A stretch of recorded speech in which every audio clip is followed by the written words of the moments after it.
ბიზნეს მედია საქართველო. წარმოგიდგენთ.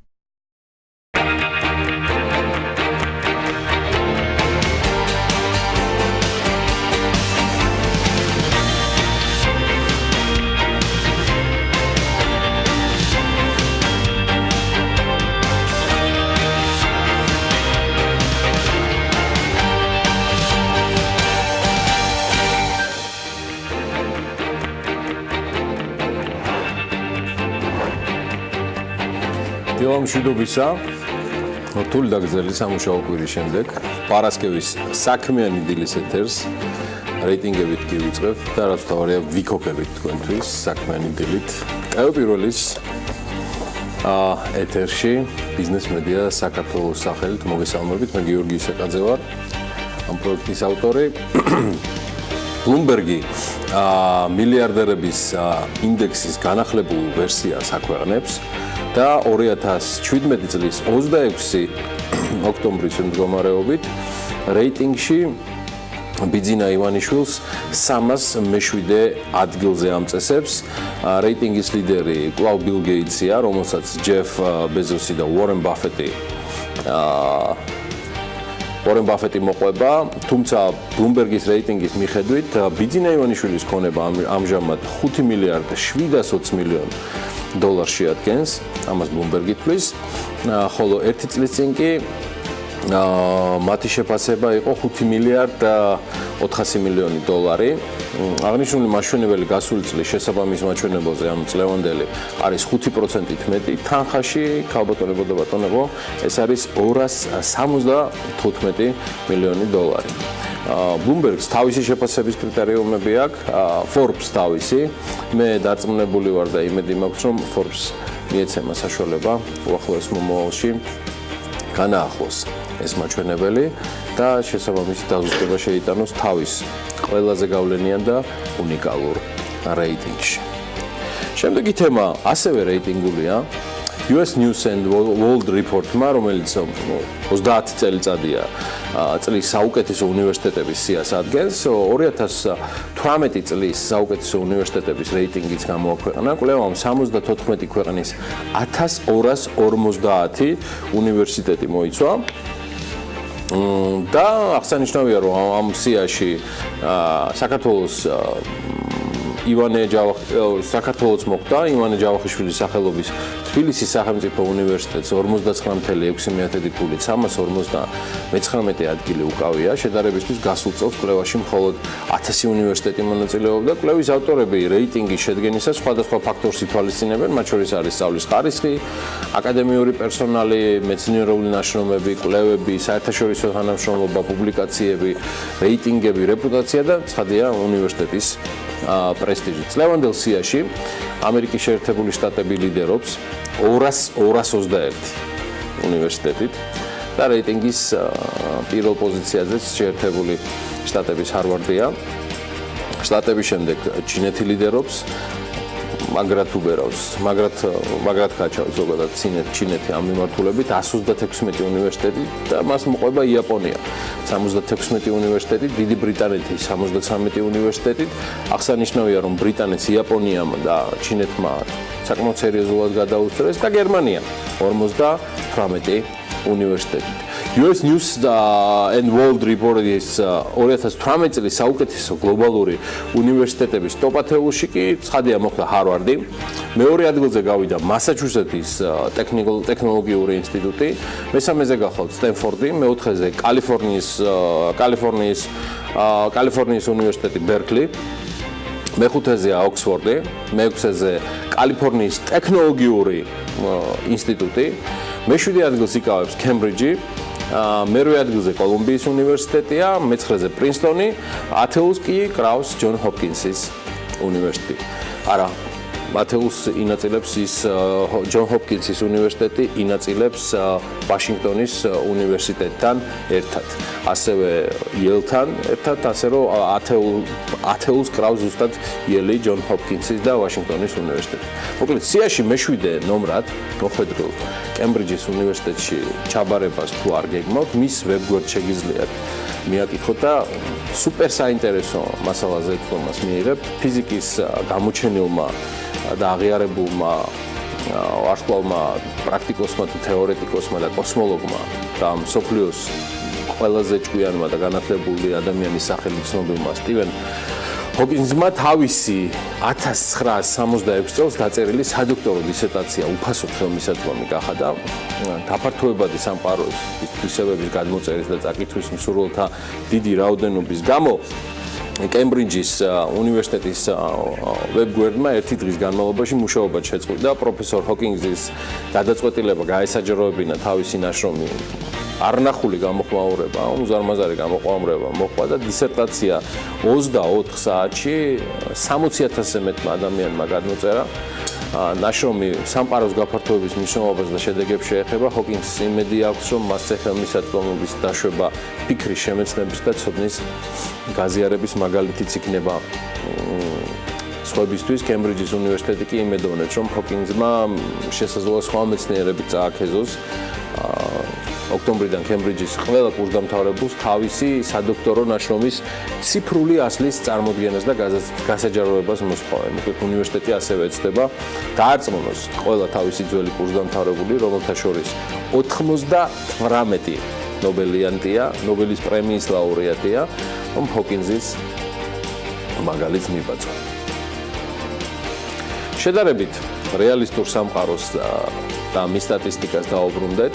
კვლევითი ცენტრის სტატისტას ანალიტიკოსების რეიტინგია შემდეგი საქმიანი დილის გადაცემაში. ეს გახლავთ Made in Country ინდექსი, რომელიც წარმოების კუთხით თითოეული ქვეყნის რეპუტაციას განსაზღვრავს. რეიტინგი 52 ქვეყნის 43,000-ზე მეტი ადამიანის გამოკითხვას ეფუძნება. საკვლევა აჩვენებს, რომ ზოგადად მომხმარებელთა თვალსაზრისით ევროპული ქვეყნები უფრო გამოირჩევიან სანდოობით.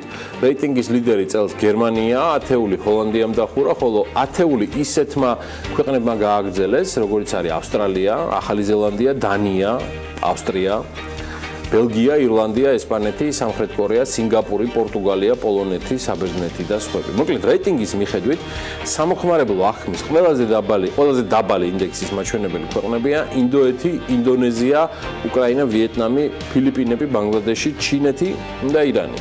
სტატისტიკას გამოკითხვა საქართველოში, როგორც ჩანს, არ ჩაუტარებია. რეიტინგში ჩვენ არც მოწინავე პოზიციებზე ვართ და არც აუთსაიდერების ანგნებავთ მაჩანჩალების რიგში. სხვათა შორის ამ რეიტინგში მოხვედრილ ბევრ ქვეყანაში სულ მალე ახალი ელჩების გეყოლება. საქართველოს პრეზიდენტმა 9 ქვეყანაში ახალი ელჩები დანიშნა. დიპლომატიურ მისიებს შვეიცარიის კონფედერაციაში დავით ჯალაღანია, ესპანეთში ილია გიორგაძე, ნორვეგიის სამეფოში მაია ყიფშიძე, ბელორუსში ვალერი კვარაცხელია, კატარში ნიკოლო ზრევაზიშვილი, არგენტინაში ირაკლი ყურაშვილი, ეთიოპიაში ზურაბ დვალიშვილი, ინდონეზიაში ირაკლი ასაშვილი, სამხრეთ აფრიკის რესპუბლიკაში კი ბექა დვალი უხემძღვანელებენ.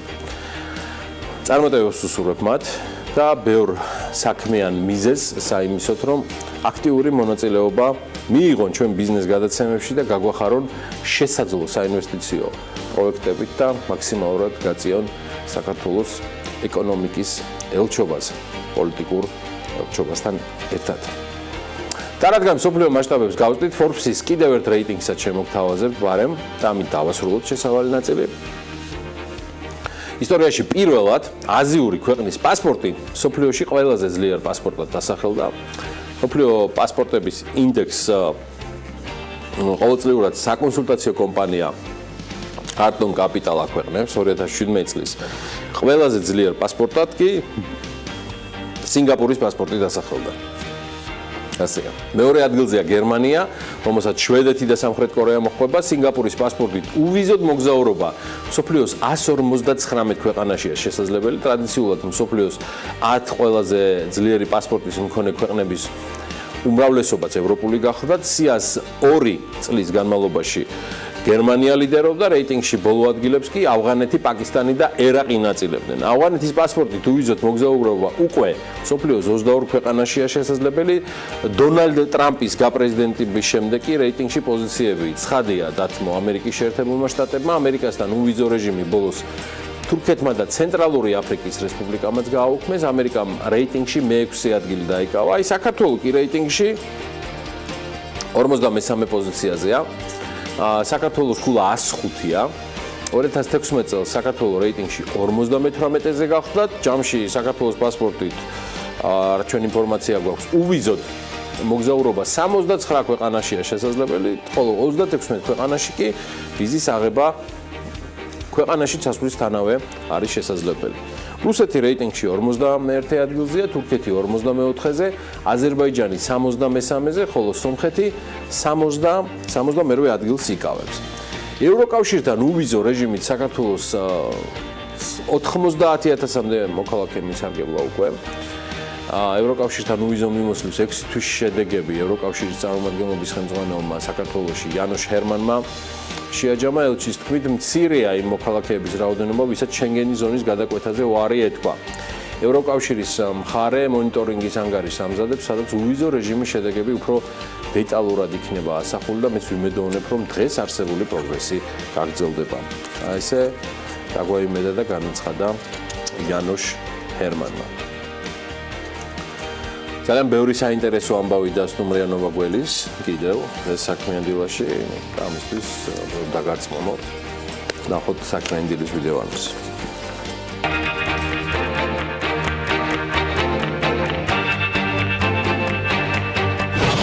27 ოქტომბერს დილას საქმიანად იწყებენ ბიზნეს მედია საქართველოს გუნდის წევრებთან ერთად დავით ჭიჭინაძე, მაიგიფსის ოპერაციების დირექტორი, თენგიზ ღაზიშვილი, M-Development-ის მარკეტინგის მენეჯერი, კიევიდან ეკონომისტი არჩილ მამათელაშვილი შემოგვიერთდება, ლონდონიდან საქართველოს ელჩი დიდ ბრიტანეთსა და ჩრდილოეთ ირლანდიის გაერთიანებულ სამეფოში თამარ ბერუჩაშვილი, კოსტუმრება ალექსანდრე ღვთისიაშვილი, საგარეო საქმეთა სამინისტროს საერთაშორისო ეკონომიკურ ურთიერთობათა დეპარტამენტის დირექტორი, TBC ბანკის ბიზნესის მხარდაჭერის პროექტების მენეჯერი რუსკა ქურდოვანიძე და ალტერ სოქსის დაფუძნებლები ინა მეითეშაშვილი და რეზი ბესელაშვილი. დილა უნდა იყოს საქმიანი და რაღა თქმა უნდა TV პირველზე.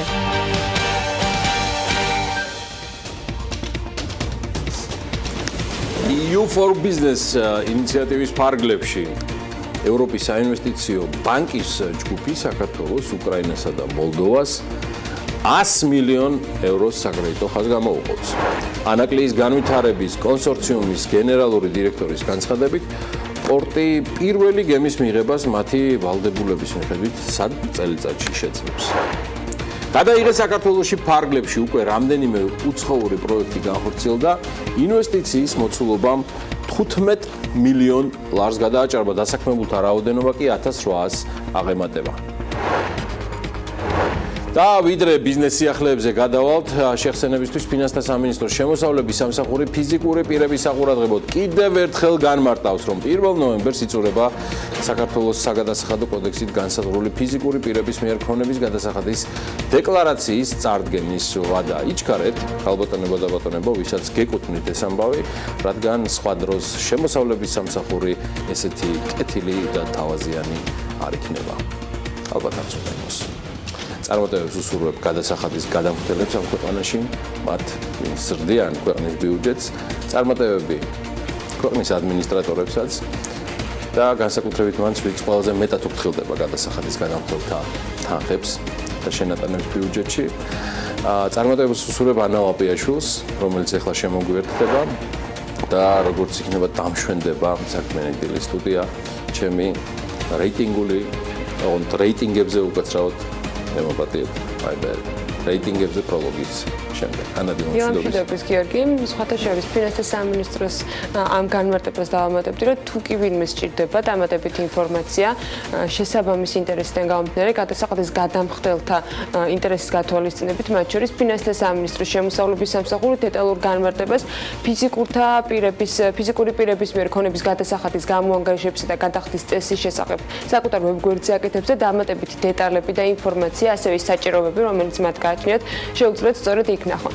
აი დანარჩენი უკვე ბიზნეს სიახლეებთან დაკავშირებული ამბები, შეგიძლიათ უყუროთ საქმიანი დილის ეთერში ტელევიზორს და ჩვენ რამდენიმე წამში ვართ პირდაპირ ეთერში.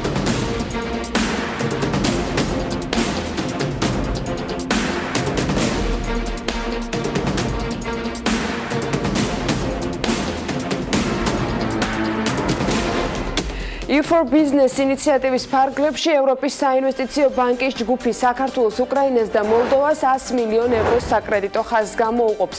ტალინში მიმდინარე აღმოსავლეთ პარტნიორობის ბიზნეს ფორუმზე პირველი საგრანტო შეთანხმება პროგრედიტ ჰოლდინგთან და მის შვილობილ კომპანიებთან გაფორმდა. შეთანხმება საშუალებას მისცემს პროგრედიტ ბანკს, რომ ამ ქვეყნებში ხელი შეუწყოს მცირე და საშუალო მეწარმეების წვდომას ფინანსებზე, თითოეულ კრედიტზე 70%-იანი გარანტიის უზრუნველყოფით და შემდგომში უკვე ხელსაყრელ პირობებზე დაფინანსებით, მათ შორის შემცირებული უზრუნველყოფის მოთხოვნით. ევროპის საინვესტიციო ბანკი კი კახა კალაძეს Smart Cities შექმნაში დაეხმარება. საომავლო პროექტები თბილისის ახლად არჩეულმა მერმა და ევროპის საინვესტიციო ბანკის რეგიონულმა წარმომადგენელმა ერთად განიხილეს. კალაძის თქმით, ის განაგრძობს საერთაშორისო საფინანსო ორგანიზაციებთან შეხვედრებს, რათა წინა საარჩევნოდ გაჟღერებული ინფრასტრუქტურული პროექტები მომდევნო 4 წლის განმავლობაში განხორციელდეს. კალაძე მომდევნო დღეებში სხვადასხვა საერთაშორისო საფინანსო ორგანიზაციებთანაც აანონსებს შეხვედრებს. ბაქო-თბილისი-ყარსის სარკინიგზო მაგისტრალის ამოქმედების შემდეგ ყაზახეთი ჩინეთთან ტვირთ ბრუნვის ზრდას ელოდება. ამის შესახებ ტრენდ აზი წერს ყაზახეთის ინვესტიციების და განვითარების სამინისტროს სატრანსპორტო კომიტეტში გაცემული ინფორმაციის მიხედვით. ყაზახეთში იმედოვნებენ, რომ ბაქო-თბილისი-ყარსის რკინიგზის გახსნის შემდეგ ჩინეთიდან ყაზახეთის ტერიტორიის გავლით ტვირთბრუნვა 300,000 იქნება, როგორც ცნობილია, ბაქო-თბილისი-ყარსის რკინიგზის გახსნის ცერემონიალი 30 ოქტომბერს გაიმართება, რომელსაც საქართველოსთან პრემიერ-მინისტრი უნდა დაესწროს. სარკინიგზო ხაზი ერთმანეთთან აზერბაიჯანს, საქართველოს და თურქეთის რკინიგზებს აკავშირებს, რითაც გამარტივდება სატვირთო გადაზიდვები აზიიდან ევროპისაკენ და პირიქით მარშრუტზე. ჩვენ გვაქვს აღებული ვალდებულება, რომ მშენებლობის დაწყებიდან, ანუ 20 დეკემბრიდან 3 წელიწადში ანაკლიის სპორტი პირველი გემების მიღებას შეძლებს, განაცხადა ანაკლიის განვითარების კონსორციუმის გენერალურმა დირექტორმა ლევან ახვლედიანმა სასტუმრო რედისონში ანაკლიის განვითარების კონსორციუმსა და საქართველოში ამერიკის სავაჭრო პალატის წარმომადგენლებს შორის გამართული შეხვედრის დასრულების შემდეგ. მისივე თქმით, შეხვედრა მიზნად ისახავდა საქართველოში ამერიკის სავაჭრო პალატის წევრებისათვის ანაკლიის სპორტის პროექტის გაცნობას და როგორც ახვლედიანი აღნიშნა, ნოემბრის ბოლოს ვიზიტი გაიმართება აზიაში. მიმდინარეობს მოლაპარაკება დიდ ჩინურ კომპანიასთან და გვინდა, რომ ისინი დავაინტერესოთ და პორტში შემოვიყვანოთ, ამბობს ის. თავის მხრივ ამერიკის სავაჭრო პალატის პრეზიდენტმა ანაკლიის სპორტის მნიშვნელობასთან დაკავშირებით გაამახვილა მედიასთან ყურადღება.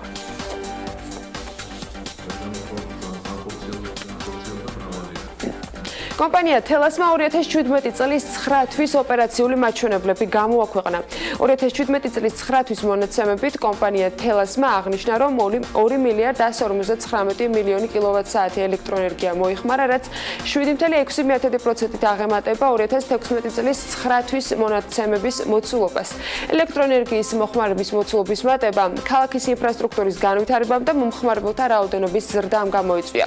2016 წლის იანვარ-სექტემბერთან შედარებით 2017 წლის იმავე პერიოდში 7.9%-ით არის გაზრდილი მომხმარებელზე დარიცხული ელექტროენერგიის რაოდენობა და ის 2 მილიარდ 72 მილიონი კილოვატ-საათია. ამ მაჩვენებლის ზრდა ელექტროენერგიის მომხმარებლების მატებამ განაპირობა განმარტავენ თავად თელაში.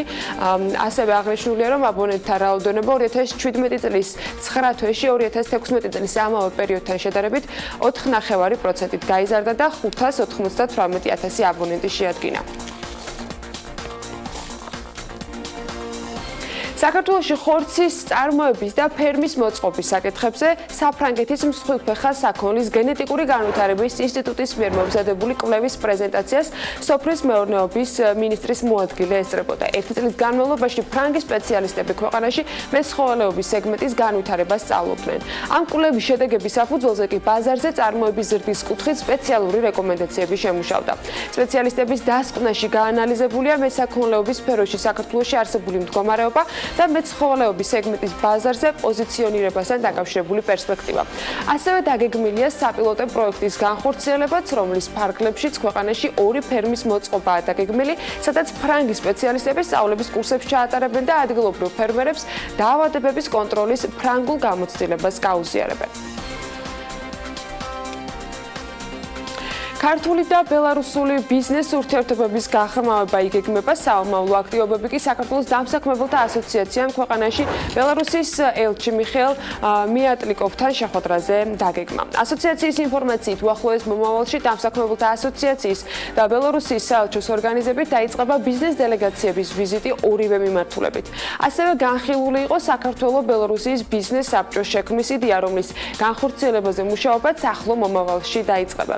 გარდა ამისა, ინფორმაციის გაცვლის და საქმიანი ურთიერთობების გაძლიერების მიზნით დაგეგმილი არის სისტემური სამუშაო შეხვედრების ორგანიზება საელჩოსა და ასოციაციას შორის, რომელშიც მონაწილეობის მიღების შესაძლებლობაც ასოციაციის წევრ კომპანიებს ექნებათ. გადაიღეს საქართველოში ფარგლებში რამდენიმე უცხოური პროექტი ამ დროისათვის განხორციელებული ინვესტიციის მოცულობა კი 15 მილიონ ლარს აჭარბებს. დასაქმებულთა რაოდენობა 1800 ადამიანს აღემატება. პროგრამის დაწყებიდან სააგენტოში აწარმოეს საქართველოში 9 განაცხადია შესული, საიდანაც გადაღებები დასრულდა 7 ფილმზე და დამატებით 2 ფილმზე გადაღებები ამ დროისთვის მიმდინარეობს. სააგენტოს ინფორმაციით შესული პროექტებიდან 4 ინდური კოპროდუქცია, 1 ქართულ-გერმანულ-ფრანგული კოპროდუქცია, 1 ქართულ-ფრანგულიც არის ამ ჩამონათვალში და ქართულ-ნორვეგიულიც. ასევე ერთ-ერთი ქართულ-ამერიკული. პროგრამა კინოწარმოებით დაინტერესებულ ადგილობრივ თუ საერთაშორისო პროდიუსერებს შესაძლებლობას აძლევს, რომ ქვეყანაში გადაიღონ ფილმი და სხვა სახის აუდიო-ვიზუალური პროდუქცია და კვალიფიციური ხარჯების 20-25% უკანაც დაიბრუნონ. საჰაერო ტრანსპორტის საერთაშორისო ასოციაციის საპროგნოზო მაჩვენებლით 2026 წლისათვის მსოფლიოში მგზავრთნაკადის თითქმის გაორმაგება მოსალოდნელი. კერძოდ ორგანიზაციის კვლევის შედეგების თანახმად 2026 წელს საჰაერო ტრანსპორტით 7 მილიარდ 800 მილიონი მგზავრი ისარგებლებს. იატაში წელს 4 მილიარდი მგზავრის გადაყვანას ელოდებიან. მაჩვენებლები მოსალოდნელია იმ პირობებში, თუ სავაჭრო ვიზა და საავიაციო ბაზრის ლიბერალიზაციის არსებული პროცესების შენარჩუნდება. ბაზრების ყველაზე სწრაფი ტემპით ზრდა მოსალოდნელია ჩინეთში. პროგნოზის მიხედვით 2022 წლისათვის ის გადაასწრებს შეერთებულ შტატებს. მას მოჰყვება ამ რეიტინგით შეერთებული შტატები, ინდოეთი, ინდონეზია და თურქეთი. მგზავრთნაკადის ზრდის კუთხით რეგიონების თვალსაზრისით ლიდერია აფრიკა 5.9%-ით, ახლო აღმოსავლეთი 5%-ით, აზია და წყნარი ოკეანე 4.6%-ით. ევროპის რეგიონში ზრდის მაჩვენებელი კი 2.3% იქნება. საქართველოში შემცირებულია სიკვდილიანობა. ამის შესახებ ჯანდაცვის მსოფლიო ორგანიზაციის ევროპის რეგიონული ბიუროს ინფორმაციის მტკიცებულებების კვლევების და ინოვაციების დეპარტამენტის დირექტორმა განაცხადა. კლაუდია შტეინმა ქართველ სპეციალისტებთან ერთად ამ მიმართულებებით არსებულ ტენდენციებსა და ქვეყანაში ჩატარებულ კვლევაზეც ისაუბრა მედიასთან. ანგარიშიდან ჩანს, რომ ბოლო წლებში კარგი პროგრესია ქვეყანაში, სიკვდილიანობა შემცირებულია და სიცოცხლის ხანგრძლივობა არის მომატებული. ეს კარგი მაჩვენებელია. თუმცა ხედავთ, რომ ზოგიერთი რისკ ფაქტორი ძალიან მაღალია და ყურადღება ამის აქცევი, რაც ხელს უწყობს გულ-სილს ძარღვთა დაავადებების მაღალ დონეს. ასეთი არის მაგალითად თამბაქო და როგორც ვიცით, საქართველოს თამბაქოს მიმართულებით კანონმდებლობაში ახორციელებს ცვლილებებს, ამბობს ქალბატონი შტეინი. ასე ამბები იყო ბიზნეს სიახლეების პირველ ნაწილში, წინ გველოდება საულტო მიმოხილვა და ძალიან საინტერესო ამბებს გაგვაცნობს გიორგი ამ ნაწილშიც.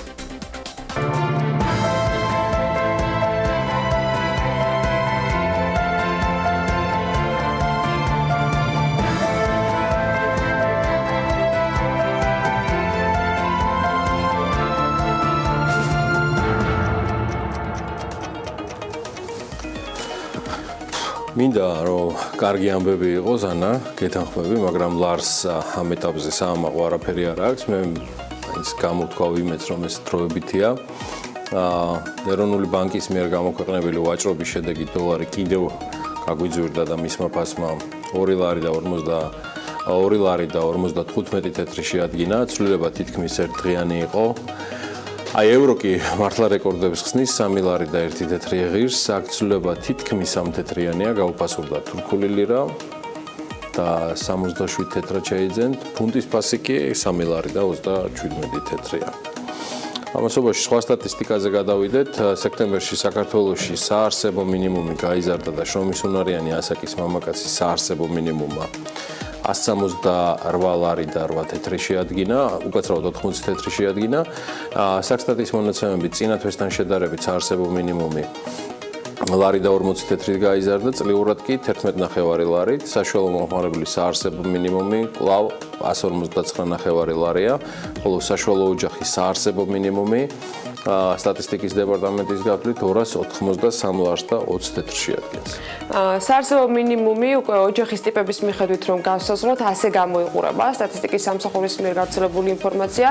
ორსულიანი ოჯახისათვის, როგორც აღინიშნა, 239 ლარი და 20 თეთრია საჭირო, სამსულიანი ოჯახის შესანახად 269 ლარი და 10 თეთრი, 4სულიანისათვის 299 ლარი, 5სულიანისათვის კი 336 ლარი და 40 თეთრი, 6სულიანი და მეტი ოჯახისათვის კი სტატისტიკის სამსახურის მიერ გავრცელებული დანგარიშების მიხედვით 397 ლარი და 70 თეთრია საჭირო. მოკლედ 2004 წლიდან საქსტატი საარსებო მინიმუმის მაჩვენებლებს ანგარიშობს და იმ მინიმალური სასურსათო კალათის მიხედვით, რომელიც განსაზღვრულია და დადგენილია საკვებ ნივთიერებსა და ენერგიაზე ორგანიზმის ფიზიოლოგიური მოთხოვნილებისა და საარსებო მინიმუმის განსაზღვრისთვის საჭირო სასურსათო კალათის შემადგენლობის ნორმებისა და ნორმატივების დამტკიცების შესახებ. ეს არის საქართველოს შრომის ჯანმრთელობისა და სოციალური დაცვის მინისტრის 2003 წლის 8 მაისის რო იცოდეთ მაინც 111 ბრძანება 2004 წლამდე საქსტატი საარსებო მინიმუმის მაჩვენებლების გაანგარიშებას ახორციელებდა და მინიმალური სასურსათო კალათის საფუძველზე აღნიშნული მეთოდოლოგიური ცვლილებით აიხსნება 2004 წლამდე და 2004 წლის შემდგომი პერიოდისთვის გაანგარიშებულ მონაცემებს შორის სხვაობა. ხო, სავალუტო მიმოხილვა ამ პერიოდში ნამდვილად არ მიყვარს, ისევე როგორც საკმაოდ სერიოზული ფიქრი მომიწევს ბიზნეს მედიას გუნდის ტოპ მენეჯმენტთან ერთად ამ შაბათ-კვირას თუ როგორ მიუდგეთ და როგორი ანალიტიკა ვაკეთოთ ლართან დაკავშირებით, ლარის კურსთან მიმართებაში, რომელიც კვლავ განაგრძობს ცურვას სამწუხაროდ არც თუ სასიამოვნო მიმართულებით. და ალბათ ჩვენ ამ ყველაფერს დავუბრუნდებით უფრო შემდეგ კვირაში. ნახოთ, ჩვენი მიდგომა შედარებით განსხვავებული იქნება, მაგრამ ყოველთვის გასაგები ჩვენი მაყურებლისთვის და მსმენელისთვის. ამასობაში აგვაფეთქეს უკვე და ელიან ამინდის პროგნოზს, რომელსაც სულ მალე ანა ლაპიაშვილი წარმოგიდგენთ. ამინდის პროგნოზის სპონსორია SEU დეველოპმენტი.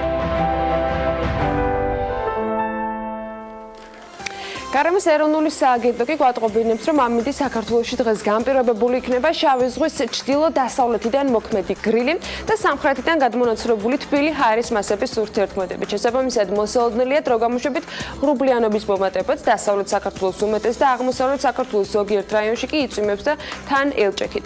ზოგან იქნოლებს დასავლეთის მიმართულების ქარით. სოხუმში ხანმოკლე წვიმა ნავარაუდევით ელჭექით და 16 გრადუსი, ბათუმში 18 გრადუსი და ასევე წვიმა. თბილი დღეები მე მგონი დასრულდა, რაც გასული დღეების განმავლობაში გვანეპივრებდა. ქობულეთში 17 გრადუსი იქნება და იწვიმებს, ქუთაისში ასევე 17 გრადუსი დაფიქსირდება და ხანმოკლე წვიმა ელჭექით ნავარაუდევი, ზუგდიდში კი 16 გრადუსია ნავარაუდევი და აქაც ხანმოკლე წვიმას ველოდებით.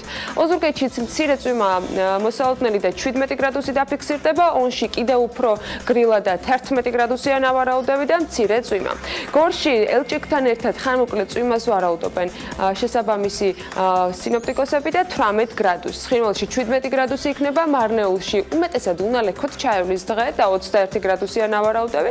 რუსთავშიც ნალექს არ ველოდებით და აქ 20 გრადუსი იქნება მაქსიმალური ტემპერატურა, ახალციხეში კი 15 გრადუსს მიაღწევს სითბო და ხანმოკლე წვიმასაც ველოდებით. ბორჯომშიც ასევე 15 გრადუსი იქნება და ანალოგიურად მცირე წვიმა მოსალოდნელი, ბაკუნიაში კი 13 გრადუსია და ხანმოკლე წვიმა ნავარაუდევი. ახალქალაქში 12 გრადუსი დაფიქსირდება, სტეფანწმინდაში 11 და თელავში 20 გრადუსი, თუმცა აქაც წვიმაა მოსალოდნელი. რაც შეეხება დედაქალაქს, დრო გამოშვებით ღრუბლიანობა მოიმატებს თბილისში, თუმცა უმეტესად უნალექოთ ჩაივლის დღე, იქ როლებს ჩრდილო-დასავლეთის მიმართულების ძლიერი ქარი და მაქსიმალური ტემპერატურა დღის განმავლობაში 19 გრადუსი იქნება. ასე რომ გაითვალისწინეთ, სანამ დღევანდელ დღეს დაგეგმავთ და მით უმეტეს სახლიდან გახვალთ. აი ესე. ამას ველოდით ყველანი, მადლობა ანას, მადლობა. ჩვენ ვემზადებით უკვე შემდეგი ბლოკისთვის საქმიანი დილისა.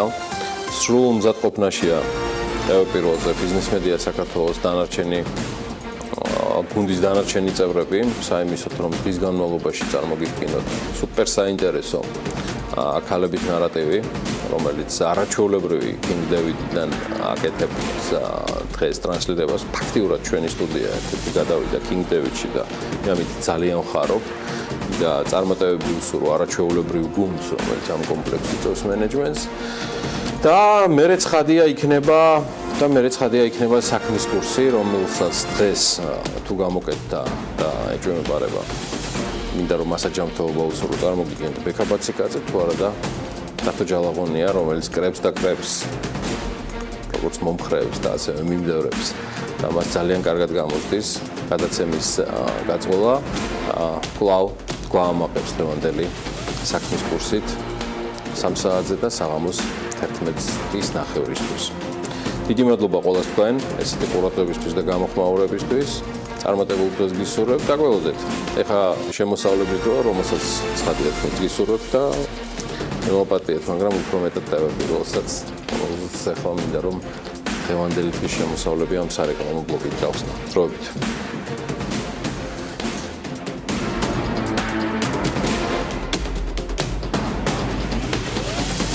საქმიანი დილა რეკლამის შემდეგ აგრძელებს თქვენთვის მუშაობას. გაგიმარტივოთ კონტროლი, დაზოგოთ დრო და ფული. სწორედ ამისით დაარსდა 10 წლის წინ კომპანია MyGPS-ი, რომელიც დღესდღეობით მომხმარებელს ავტოპარკის და საწვავის 24 საათიან ონლაინ მონიტორინგს და ქართული წარმოების და გარეგანათების ლედ სანათებს თავაზობს. კომპანიის შესახებ დეტალები თათია ჩაფიჩაძის და ირაკლი ხიზანიშვილის სიუჟეტში ვნახოთ და სულ რამდენიმე წუთში უმასპინძლებთ უკვე სტუმარს და კიდევ ბევრ საინტერესო ამბებს მისგან მოვისმენთ. იდეა დაიბადა ერთ-ერთი ფილმის ყურების დროს, ჰარისონ ფორდის ფილმელი Firewall ქვია სახელად. მან ოჯახს გაუტაცებენ ჰარისონას და ძაღლს უკეთია GPS-ი. ფილმის ყურებიდან გაჩენილი იდეა რეალობად დაახლოებით 1 წელიწადში 2007 წელს იქცა. სწორედ ამ პერიოდში დაარსდა კომპანია MyGPS-ი, რომელიც ამ დრომდე ქართულ ბაზარზე ერთადერთია, რომელიც GPS მოწყობილობებს თავად უშვებს. წარმოებასთან ერთად კომპანია მომხმარებელს ავტოპარკის და საწვავის 24 საათიან ონლაინ მონიტორინგს თავაზობს. მონიტორინგი თავიდან არ იყო, თავიდან იყო მხოლოდ ადგილმდებარეობის კონტროლი და რამდენი კილომეტრაჟი გაიარა. მერე დაემატა ესე იგი საწვავის მონიტორინგი. საწვავის ეკონომიაზე ზრუნვა კლიენტებზე, მერე უკვე ელექტროენერგიის ეკონომიაზე ზრუნვა. საწვავის დაზოგვის შემდეგ კომპანიამ ელექტროენერგიის დაზოგვაზე ფიქრიც დაიწყო და უკვე 2016 წელს გარეგანათებების ლედ სანათების წარმოებაც დაიწყო. თუმცა წარმოების დაწყებამდე მსოფლიოს საუკეთესო ტექნოლოგიური სტანდარტების მისაღწევად კომპანიის გუნდი სანათის თანამედროვე დიზაინის შექმნასა და ოპტიმალური გაგრილების სისტემის აწყობაზე დიდი ხნის განმავლობაში მუშაობდა. შედეგად ქართული ლედ სანათები ამ დროისთვის თბილისის, წალენჯიხის, ზუგდიდის, თელავის და სხვა მუნიციპალიტეტების ქუჩებს ანათებენ. 2013-დან 15 წლის ჩათვლით განვითარებაზე და კვლევაზე დახარჯული რესურსის შედეგად მივიღეთ ის, რაც ჩვენს გარშემო არის, ეს არის საწარმო, რომელიც გარეგანათებას უშვებს ევროპული საერთაშორისო სტანდარტის შესაბამისი ასე ვთქვათ საქონელია, რომელიც შეგვიძლია გამოვიყენოთ როგორ ასე ვთქვათ გამოყენებული იქნას როგორც საქართველოში, ასე საერთაშორისო ბაზარზე. აკმაყოფილებს CE მარკირების მოთხოვნებს, გვაქვს ეს მარკირება აღებული, აკმაყოფილებს IP66, ეს არის ნესტმედეგობა, მტვერმედეგობის საკითხი, აკმაყოფილებს IK09-ს, რაც მექანიკური ზემოქმედების გან დაცულობის ხარისხის მაჩვენებელი არის. ამ დროისთვის კომპანიას თვიურად 10,000-მდე სანათის წარმოების შესაძლებლობა აქვს, რომელიც ქალაქში არსებული სოდიუმის ყვითელ ნათებასთან შედარებით 70-დან 80%-მდე ნაკლებ ელექტროენერგიას მოიხმარს. ჩვენი მომხსახურებით შეუძლია ისარგებლოს როგორც საჯარო, ასევე კერძო სექტორს. GPS-ის მიმართულებით ყავს ბევრი მომხმარებელი, როგორც შეპესები, ასევე საჯარო სექტორი. გარეგანათების კუთხითაც ძირითადი მომხმარებელი მაინც საჯარო სექტორია, თუმცა კომპანიებს, რომლებსაც აქვთ სასაწყობიან საწარმოო ფართები, შეუძლიათ რომ ჩვენთან ითანამშრომლონ. მომხმარებლის შეკვეთიდან მიწოდება არის ძალიან მოკლე ვადაში, ეს დამოკიდებულია შეკვეთის რაოდენობაზე და ვცდილობთ რომ შეიძლება ერთ დღეში და ორგვარ დღეში მოგვარდას. სამომავლოდ კომპანია ქართული ნაწარმის გატანას ევროპულ ბაზარზეც გეგმავს. MyGPS-ში ამ დროისთვის 40-მდე ადამიანია დასაქმებული. წარმატებას ახლა დავით ჭიჭინაძე, MyGPS-ის ოპერაციების დირექტორი გაგუზიარებს საინტერესო პროექტი, რომელიც ფილმის ყურებისას დაიბადა, გაჩნდა და გაიზარდა. თუმცა არ ვარ დარწმუნებული, რომ ისე მარტივი იყო ამ კომპანიის ზრდა, როგორც ეს იდეა შეიძლება დაბადებულიყო. რა მოყვა პირველად გაჩენილ იდეას, რომელიც ძალიან საინტერესოდ ფილმის ყურებისას აღმოჩნდა, რომ იბადება. დილამშვიდობისა. მე შევსალმებ თქვენს მაყურებელს. იდეა მართლაც ფილმიდან წამოვიდა, ეს მიშას იდეა იყო, ის ჩვენი ეს თქო ტექნოლოგიური გურუ არის კომპანიაში. ბავშვობიდან, ჭირკედელაობიდან მოყვა და ასე ვთქვათ, დღეს ესეთი შედეგები მოვიდა MyGPS-ს. MyGPS-ამდე ვედით, ემლედიც კი შევქმნით და ესეთი გავაკვირვეთ კიდევაც ლედის წარმოებლები. რა თქმა უნდა, ეს იდეის კონვერტირება საქონელში და თან გაყიდვა საქონელში საკმაოდ შრომატევადი და დროტევადი, რესურსტევადი საქმიანობა არის. პირველი რაც გავაკეთეთ, ის იყო თანამოაზრეების შეკრება, შევიკრიბეთ, რაღაცები გავიარეთ. ვინ დაგჭირდათ ამისთვის და რა დაგჭირდათ? პირველი იყო თვითონ მიშა, რომელიც თქო ტექნოლოგიურ დალაგებაზე, ტექნოლოგია დაწყვეტილებაზე მუშაობდა, იყო ასე პროგრამისტების თქო ანუ იდეა, ანუ თქვენ თვითონ ახსენეთ, რომ ბატონი მიშა, რომელიც ტექნოლოგიური გურუა, მუდმივად რაღაც სიახლეებთან იყო დაკავშირებული და ჭირკედელაობდა. მაგრამ საიდან გაჩნდა იდეა, რომ შეიძლება ბიზნესად იქცეს ის, რაც ტელეეკრანებიდან ძალიან საინტერესო სიუჟეტის ნაწილია? სწორედ ამ შეხვედრებმა მიგვიყვანა იქამდე, რომ ეს იყო 2007 წელი, თუ გახსოვთ, მაშინ პიკისკენ წავიდა საწვავის ფასი და რა თქმა უნდა, ერთ-ერთი ამოცანათი თუ უსაფრთხოება იყო, მაგრამ უკვე უსაფრთხოების თემა გადიოდა ჩვენი რეალობიდან, ანუ მანქანების მოპარვის, რაღაც გაქურდის, ყაჩაღობის და რეალობა შემოდიოდა მენეჯმენტის საკითხი, რომ როგორ მართულიყო დიდი პარკის მქონე, ასე ვთქვათ, კომპანიის თავისი ობიექტები და ამავდროულად საწვავი, რომელიც ძალიან ძვირდებოდა და აწვევებოდა კომპანიას. შესაბამისად, ეს გადაწყვეტილება სწორედ აქეთკენ მივმართეთ, ეს იყო სტრატეგიული ხედვის შეცვლა და შედეგად მივიღეთ ის, რომ ამან გაამართლა უსაფრთხოების თემა მართლაც მინიმალურ, ასე ვთქვათ, ასპარეზზე დარჩა. ხოლო ძირითადი მომხმარებლები ყველა ვინც უკვე მოვიზიდეთ უკვე ბიზნესისთვის, სწორედ ამას აქცევდა ყურადღებას. იკარგებოდა საწვავი, იკარგებოდა, თქვათ, უაზროდი იფლანგებოდა დრო კომპანიის არაკეთილსინდისიერი მძღოლების მიერ, ან ოპერატორების მიერ და შედეგად საკმაოდ კარგი ის მივიღეთ, რა ქვია.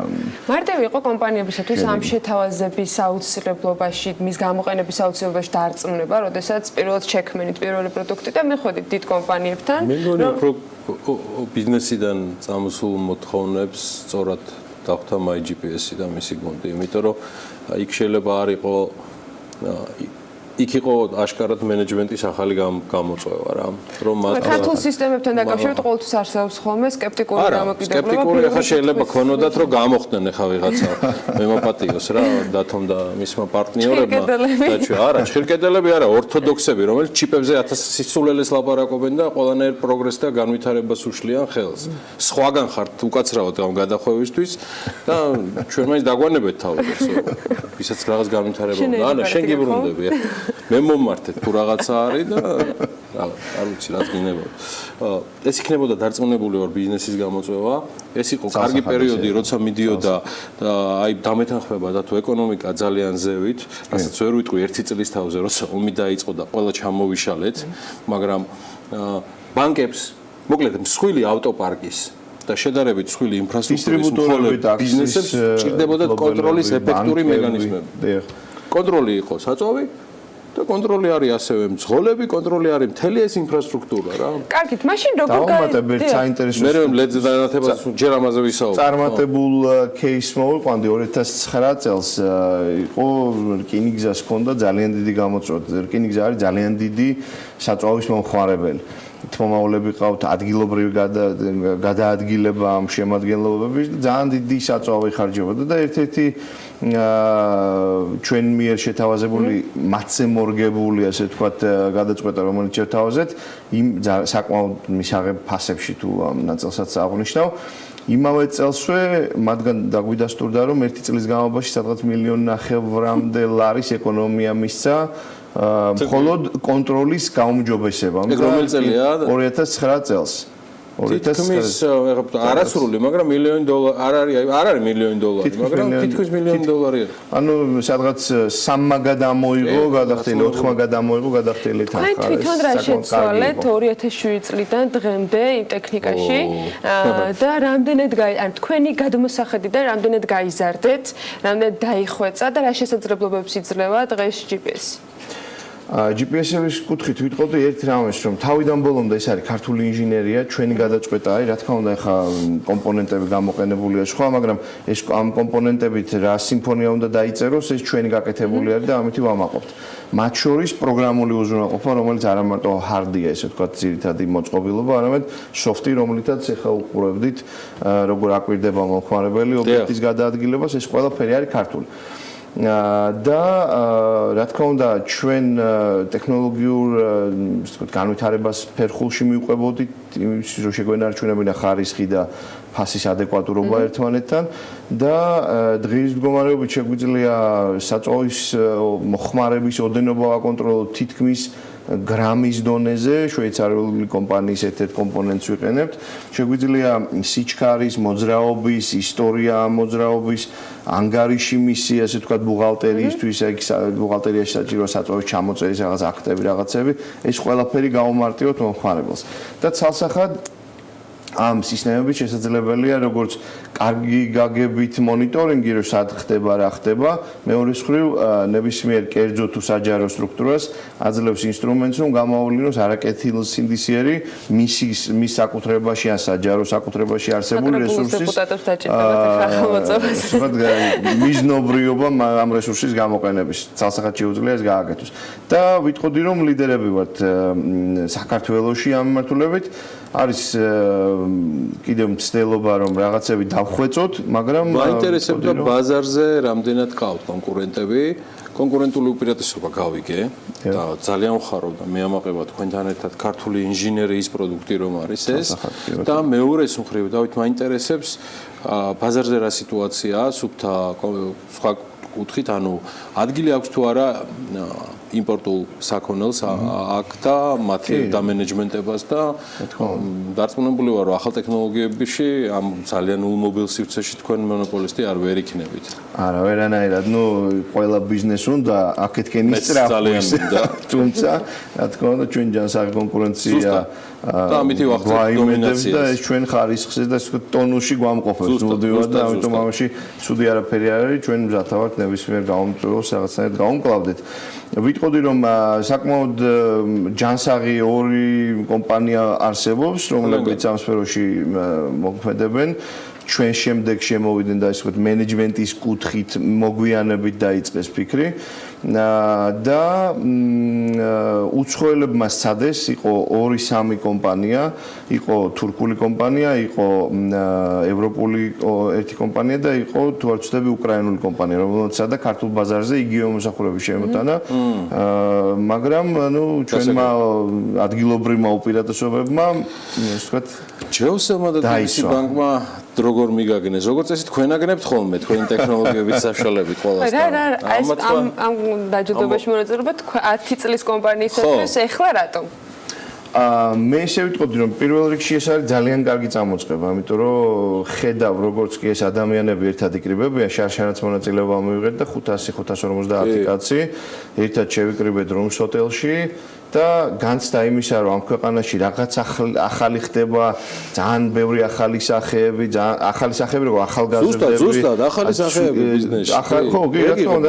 აი ეს თლიანობაში ძალიან გმუხტავდა ყველას, მე დარწმუნებული ვარ რომ იგივე განცდით გავიდა ყველა იქ ვინც მონაწილეობა მიიღო ამ ღონისძიებაში და მიგნება რა იყო ჩვენი ასე ვთქვათ ინოვაციის ნაწილში უკვე როგორც ემლედის ანუ აი ბოლო რეზუმირებისთვის ემლედის ნაწილი მაინტერესებს. რა კომპონენტით ხართ რეალურად ინოვაციის ნომინაციის სანათების. ეს არის წლის ფინალისტები გავხდით წლის ინოვაციურ პროდუქტში და ეს არის სანათები. და გამორჩეული რითი იყო და ანუ ეს ის არის ახალი, როგორც ეს თავიდან ბოლომდე ქართული ინჟინერია, თავიდან ბოლომდე. აი აქ იდეა საიდან რომელი ფილმიდან გაჩნდა? ეს უკვე ძალიან რაციონალური გათვლებით იყო. ნუ ქართული რა თქმა უნდა, ხო ბიზნესი ისევე როგორც ცდილობს მიმართულების მოგცა უკვე. ვიშავენ გონა. ერთი მიმართულება არის, რომ გაზარდო რაც გაქვს, მაგრამ ქართული ბაზარი მოგეხსენებათ ახლა თქვენ თვითონ სპეციალობით, რომ ზომაში არის მცირე რა, მასშტაბურობის კუთხით, რაც ყველა ბიზნესისთვის ტკივნეული არის. და ყველა ცდილობს რაღაცა აწყოს და მე სადოს გარებაზრის მოძიება. და რაღაც ჩვენს აი რაღაც დინამიკით მაქსიმუმს თითქოს სადღაც მიუახლოვდით GPS-ებში და ამავდროულად დავიწყეთ დივერსიფიცირებაზე ჩვენი საქმიანობის ფიქრი. ბევრი სხვადასხვა იდეა განვიხილეთ, მათ შორის ეხლა ჯერ ამოგდებული არ არის ეს იდეა, კიდევ აგრძელებთ ამაზე მუშაობას. ეს იყო ქართული მზის შემკრები პანელების შეგროება, ოღონდ მისი წარმოება და არა პანელებად წარმოება, მისი შექმნა რაღაც ცოტა სხვანაირი მეთოდით, რაღაც ახალებული მიდგომა ჰქონდა. ჯერჯერობით მუშაობთ ამაზე. ზონაში ვიღაცა გეგმავდა ამის დაწყებას. გაზინუსი მახსოვს. არა, რამდენიმე მოკლედ მიმართულება იყო, ხედავდით ერთ რამეს, რომ ტენდენცია სოლარი ძალიან აქტიური. ენერგოეფექტურობის თემა იყო ტრენდი მთელ მსოფლიოში, არა მარტო საქართველოში. მით უმეტეს ზრდადიფასებით, მით უმეტეს იმის გათვალისწინებით, რომ ეს ისეთი პროდუქტი შეიძლება ყოფილიყო, რომ არა მარტო საქართველოს გამოდგომოდა, არამედ ბევრად უფრო.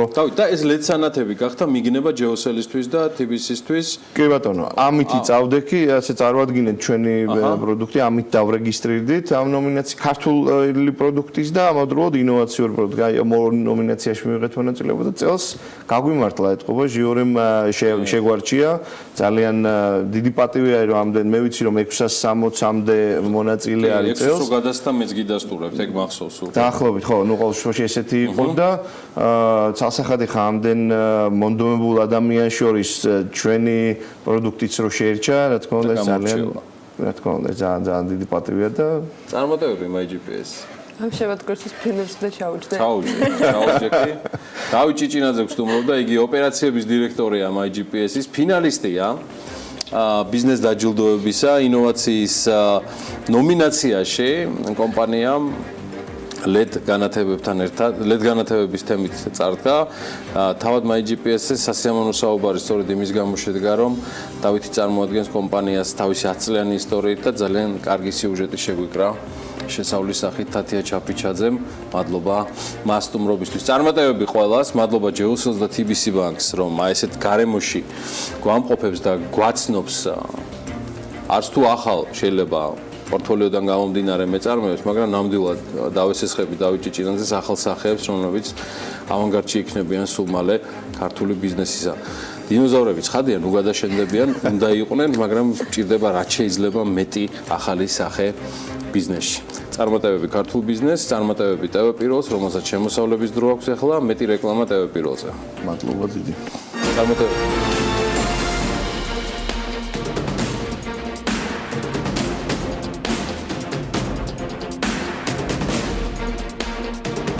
საპარტნიორო ფონდის ქოლგის ქვეშ ახალი სტრუქტურა იქმნება. ექსპორტის საკრედიტო სააგენტო სტრუქტურა ბიზნეს მედია საქართველოსთვის უკვე ცნობილია. ჰიდროენერგეტიკაში გარანტირებული შესყიდვების პირობები ისევ შეიცვლება. თორნიკე რიჟვაძის ინფორმაციით საჯარო და კერძო პარტნიორობის შესახებ ახალი კანონპროექტი, რომელიც საერთაშორისო სავალუტო ფონდთან კონსულტაციებით დაიწერა, განახლებულ გარემოს ინვესტორებისათვის ქმნის. უნიფორმების მწარმოებელი სამკერვალო ფაბრიკა უნისტილი ახალ საწარმოს ხსნის. უნისტილის ხელმძღვანელი ნატალია ტლაშაძე ამბობს, რომ საწარმოს მშენებლობასა და რეაბილიტაციაში დახარჯული თანხები 380,000 ლარია.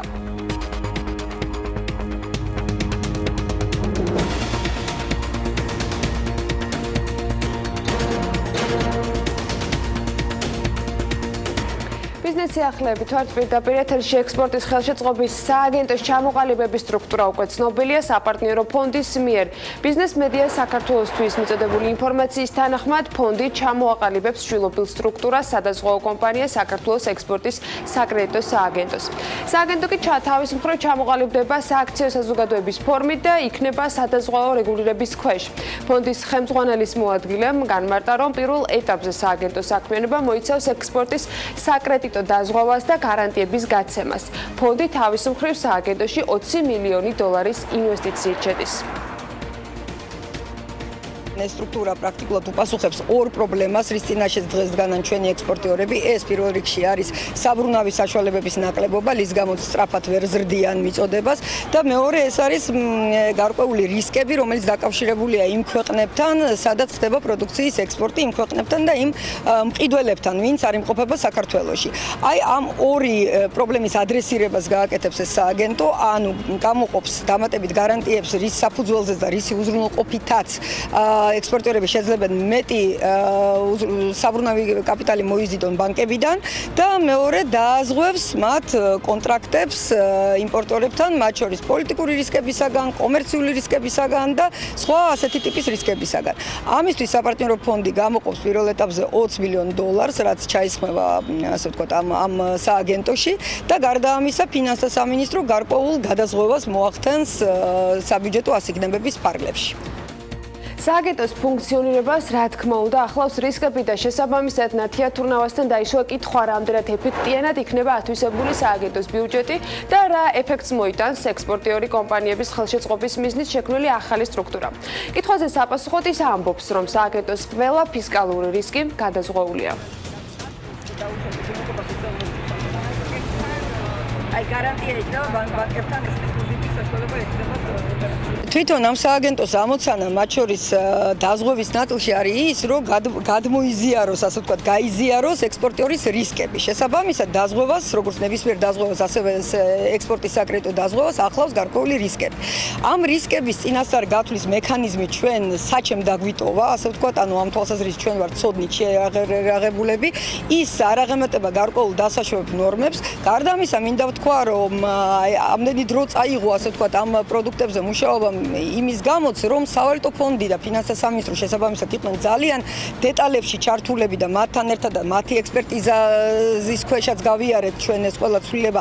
სწორედ იმ თვალსაზრისით, რომ ამ სააგენტომ არ მოუტანოს დამატებითი წინასწარ, ასე ვთქვათ, გაუთვლელი რისკები, თუნდაც ფისკალური ხასიათის რისკები და დღესდღეობით შემიძლია ვთქვა, რომ ამ თვალსაზრისითაც მაქსიმალურად შეჯერებული პოზიცია არის და მაქსიმალურად გადაზღვეულია, ასე ვთქვათ, ეს გადაწყვეტილება. ჰიდროენერგეტიკაში გარანტირებული შესყიდვის პირობები კი ისევ იცვლება. ამის შესახებ მედიას ენერგეტიკის მინისტრის მოადგილემ მიაწოდა ინფორმაცია. თორნიკე რიჟვაძის ინფორმაციით საჯარო და კერძო პარტნიორების შესახებ ახალი კანონპროექტი, რომელიც საერთაშორისო სავალუტო ფონდთან კონსულტაციებით დაიწერა, განახლებულ გარემოს ქმნის ინვესტორებისათვის. განიხილება გარკვეული ცვლილებები გარანტირებული შესყიდვის ნაწილში. დაახლოებით 2-3 კვირის განმავლობაში კი იქნება სახეშეცვლილი გარანტირებული შესყიდვის პირობები, რაც არ გულისხმობს იმას, რომ მოხდება ვადების გაგრძელება ან 12 თვიანი გარანტირებული შესყიდვის შემოღება. პირიქით უნდა დაველოდოთ იმ ახალ კანონს, რომლის ფარგლებშიც უნდა მოხდეს ახალი გარანტირებული შესყიდვის გაცემა, რომელიც სახელმწიფოს მხრიდან არის ერთგვარი კონცეფციის ფორმა და დეველოპერებმა უნდა გაიარონ ის მექანიზმი, რომელსაც ახალი კანონპროექტი ითვალისწინებს, ამბობს მინისტრის მოადგილემ და აღნიშნავს, რომ გარანტირებული შესყიდვის ვადები შესაძლოა შემცირდეს კიდეც.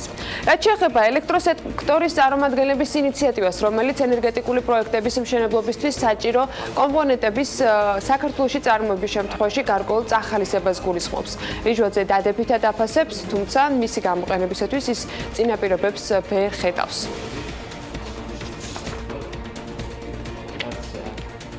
2018 წლის ბიუჯეტის პროექტის თანახმად ქართული ჩაის პროექტისათვის სოფლის მეურნეობის ბიუჯეტში 900.000 ლარია გათვალისწინებული.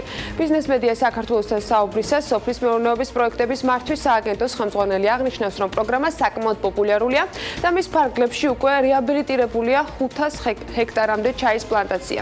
მისივე თქმით, წლის ბოლომდე რეაბილიტირებული პლანტაციების ფართობი შესაძლოა 1000 ჰექტარამდეც გაიზარდოს. რაც შეეხება ქართულ ჩაის პროგრამის ბიუჯეტის 400.000-დან 900.000 ლარამდე გაზრდის მიზეზებს, კვარაცხელი ამას კოოპერატივებისათვის დანადგარების გადაცემის საჭიროებით ხსნის. როცა ეს პროგრამის ფარგლებში თავიდანვე დადგენილი იყო კოოპერატივებისთვის დამატებითი სარგებლის გადაცემა ჩაის პირველადი გადამამუშავებელი საწარმოების აუცილებელი დანადგარების სახით. შესაბამისად, ეს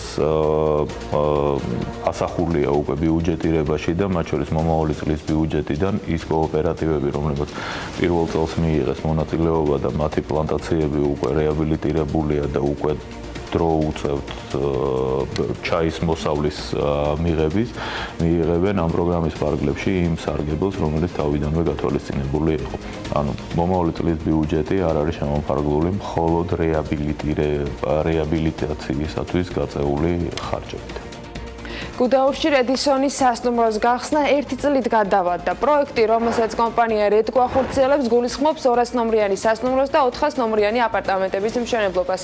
მისი გახსნა 2017-18 წლის ზამთრის სეზონზე იყო დაანონსებული. რედგოს პროექტების მენეჯერმა აღნიშნა, რომ პროექტი სხვადასხვა ბიუროკრატიული თუ ტექნიკური მიზეზების გამო გაჭიანურდა. მისივე თქმით, მშენებლობა მიმდინარეობს ადგილზე, რომელსაც სასოფლო-სამეურნეო მიწის სტატუსი ჰქონდა, რაც მიწის გასხვისებაზე დაწესებული მორატორიუმის გამო პრობლემდა. როგორც ის ვარაუდობს, სასტუმრო მომდევნო სეზონზე გაიხსნება, თუმცა თარიღი უკვე რედისონთან უნდა შეთანხმდეს. ხუდოჰესის მშენებელი ინვესტორი კომპანია ტრანსელექტრიკა შესაძლოა პროექტში ისევ დარჩეს, მიუხედავად იმისა, რომ რამდენიმე თვის წინ ენერგეტიკის ყოფილმა მინისტრმა ამ ჰესის სახელმწიფოს მიერ გამოსყიდვა დაანონსა. ჟურნალისტებს ენერგეტიკის მინისტრის მოადგილემ ასევე განუცხადა, რომ დღეის მდგომარეობით ტრანსელექტრიკას პროექტის განვითარების შესაბამისი სამართლებრივი საფუძველი აქვს.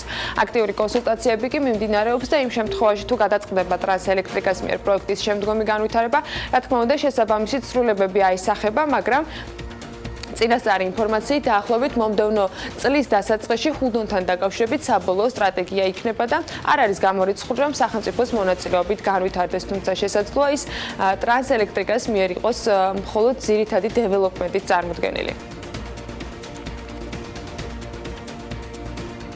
უნიფორმების მწარმოებელი სამკერვალო ფაბრიკა უნისტილი კი ახალ საწარმოს ხსნის. კომპანია ახალ შენობაში გადადის, რომელშიც ამჟამად სარემონტო სამუშაოები მიმდინარეობს. უნისტილის ხელმძღვანელი ამბობს, რომ საწარმოს მშენებლობასა და რეაბილიტაციაში უკვე დახარჯულია 380,000 ლარი.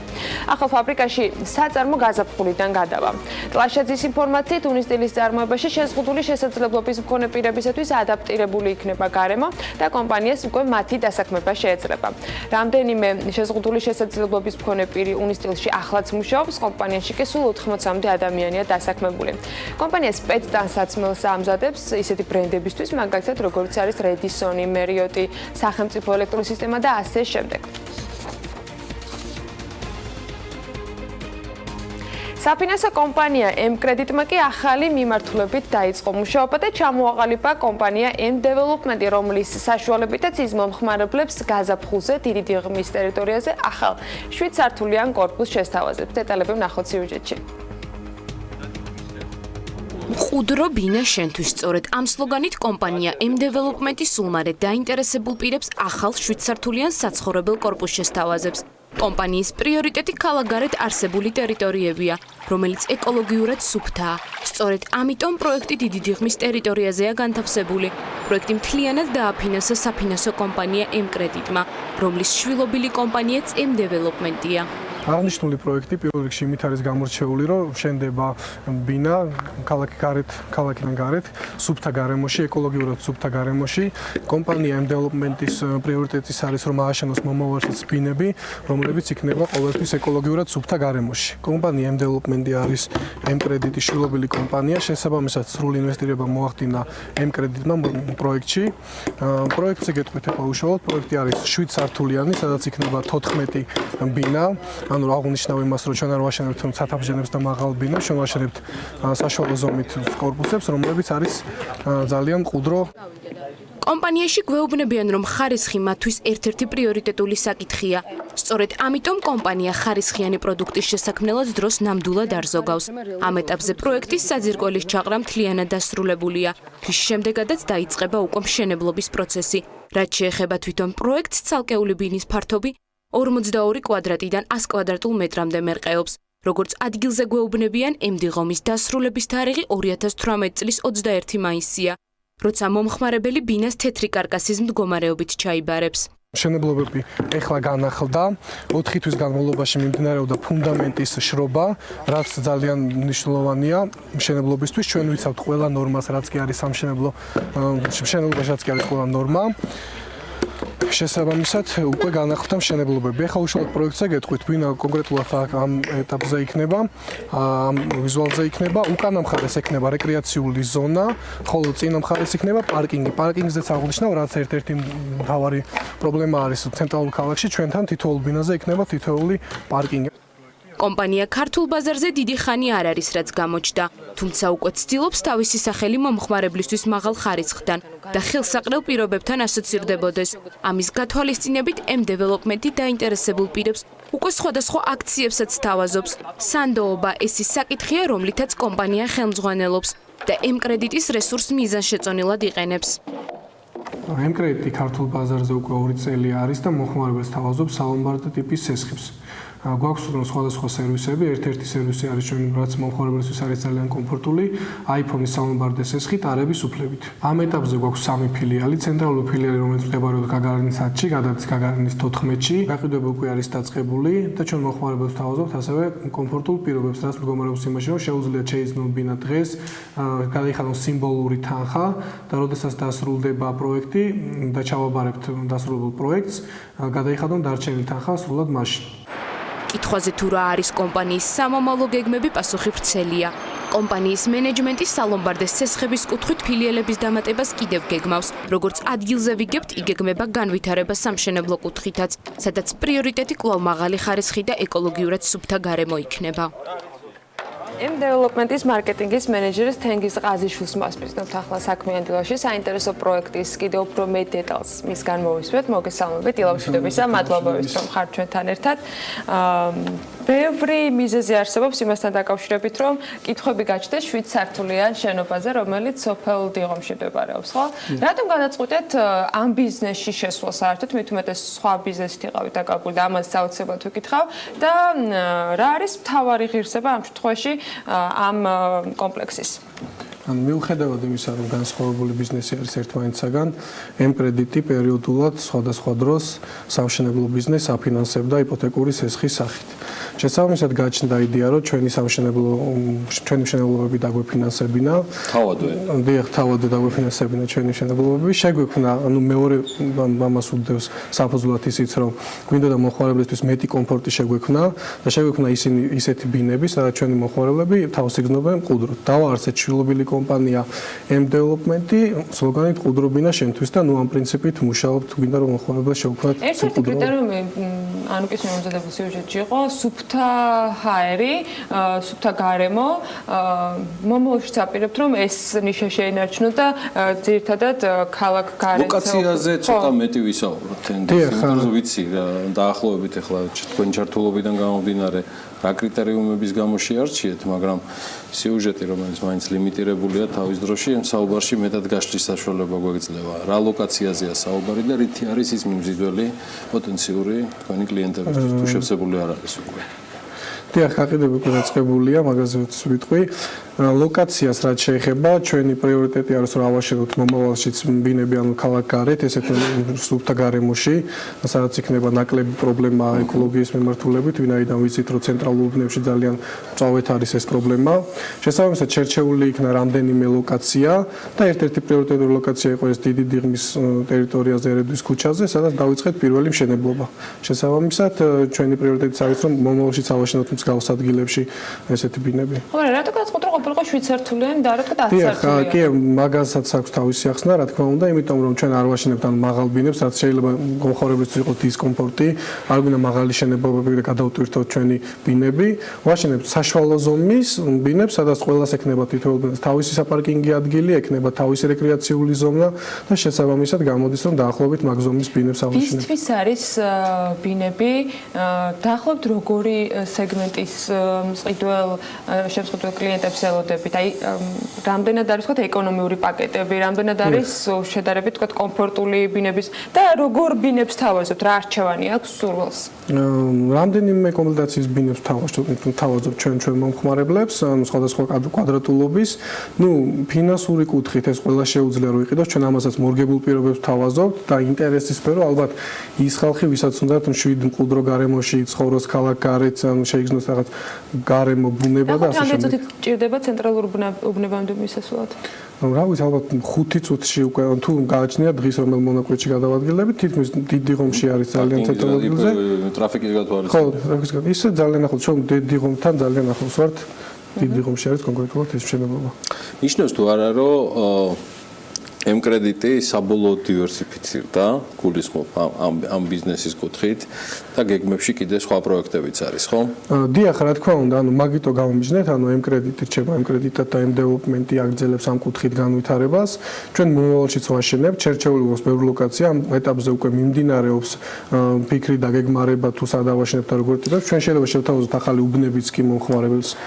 ერთი და იგივე ჯგუფი აკეთებს ბოდიში გერგი, ერთი და იგივე ჯგუფი აკეთებს M კრედიტსაც და M დეველოპმენტსაც, ანუ ადამიანური რესურსი ერთი და იგივეა? თლათ ერთი ვერ იქნება. თლათ ერთი არ არის, იმიტომ მენეჯმენტი არის დაახლოებით ერთი, თუმცა იმას თავისი მიმართულება ყავს, ჩვენ კადრები ყავს, ინჟინერები ყავს, რომლებიც არიან ძალიან პროფესიონალები და ამ კუთხით მუშაობენ. განსხვავებულია ფინანსური, განსხვავებული ბიზნესია და შესაბამისად. მე როდესაც ბაზარზე ადამიანი უძრავი ქონების შესაძენად რაღაც თანხას აგროვებს ან შემდეგ გეგმავს რო გააკეთოს, ძირთად გამოცდილ კომპანიებს და უკვე არსებული პორტფოლიოდან გამომდინარე აკეთებენ არჩევანს. თქვენ რა უპირატესობით ხართ წარმოდგენილი ბაზარზე, როდესაც არსებობს გიგანტი კომპანიები და მათ აქვთ თავიანთი ნიშა, უკვე აშენებული ბევრი კორპუსი, ბევრი თქვათ მაგალითი იმის, როგორ აშენებენ და რას აკეთებენ. თქვენ რას ეუბნებით ამ შემთხვევაში მომხმარებელს?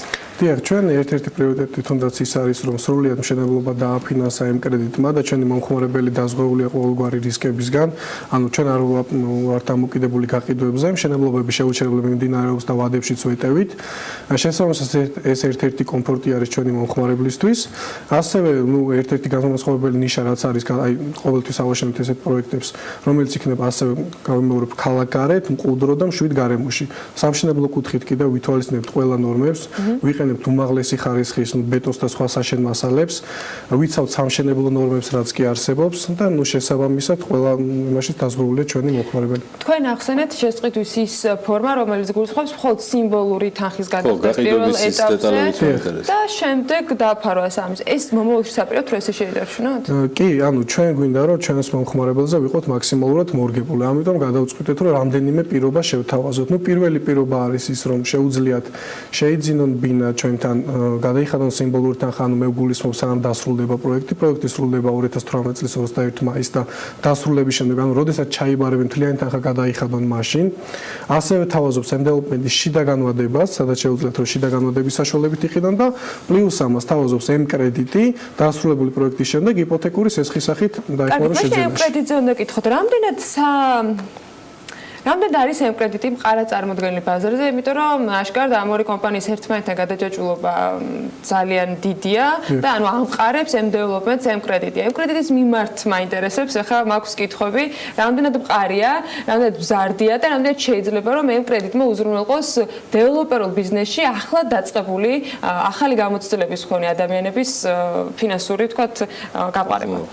დიახ, რა თქმა უნდა, M კრედიტი აგრძელებს ფუნქციონირებას და აგრძელებს უფრო დიდ გეგმებით. ჩვენ ვაპირებთ M კრედიტის განვითარებასაც, დავამატოთ ფილიალებიც კი, მაგის შესაძლებლობა გვაქვს, ასევე ყოველთვის მუშაობთ, რომ მომხმარებლებს შევუქმნათ დამატებითი კომფორტი. ანუ M კრედიტი არის კომპანია, რომელიც სალომბარდე სესხებს თავაზობს ჩვენს მომხმარებელს, როგორც შეიძლება იყოს სესხი iPhone-ის უზრუნველყოფით, რომელიც ტარების უფლებას აძლევთ, დაბალი პროცენტი ან პორტირება შეძლონ სხვა კომპანიებიდან. ასევე გვაქვს სურვილი რომ გავხსნათ ახალი ფილიალები საქართველოს მასშტაბითაც კი და შევუქმნათ ჩვენს მომხმარებელს მეტი კომფორტი როგორც სერვისში, ასევე მომსახურებაში.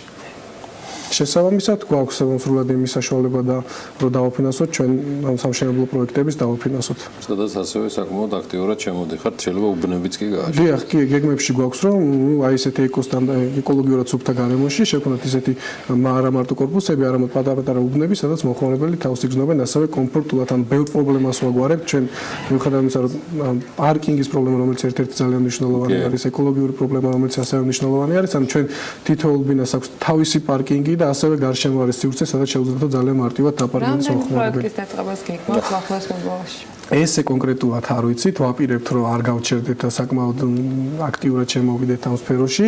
ეს პირველი პროექტი არის, რომელიც ძალიან მოგწონს, უყურეს არის ძალიან გამორჩეული. და რა ვიცი, ეხლა მიმდინარეობს უკვე დაგეგმის პროცესში ვართ. ესე კონკრეტულად ვერ ვიტყვით. დავუდოთ თენგიზ ყაზიშვილის კიდევ ერთ სტუმრობას. ჩვენ საქმიან გადაცემებში ახალ პროექტებთან დაკავშირებით. აშენების შედეგები როგორ? ხო, მანამდე წარმატებები M Development და M Credit ამ კომპანიების მარკეტინგის მენეჯერი ვსტუმრობდა ეთერში. თენგიზ წარმატებებს გისურვებთ და კომპანიებსაც. ეხლა კი შოთასკენ გადავინაცვლოთ, რომელიც ესეთი სავალუტო მიმოხილვით შემოგვიერთდება, რომელიც თვითონ საერთაშორისო ბაზრებს მოიცავს. მშვიდობის დოლარი ევროს მიმართ ორი კვირის უდაბლეს ნიშნულს ჩვენებს. ამაში დამნაშავე ევროპის ცენტრალური ბანკია, დამნაშავე ჭარლებში რა თქმა უნდა, რომელმაც განაცხადა, რომ აქტივების შეძენის პროგრამა შეანელებს, ანუ ყოველთვიურად 60 მილიარდის ნაცვლად 30 მილიარდ ევროს დავხარჯავთ ამაზე იანვრიდანო.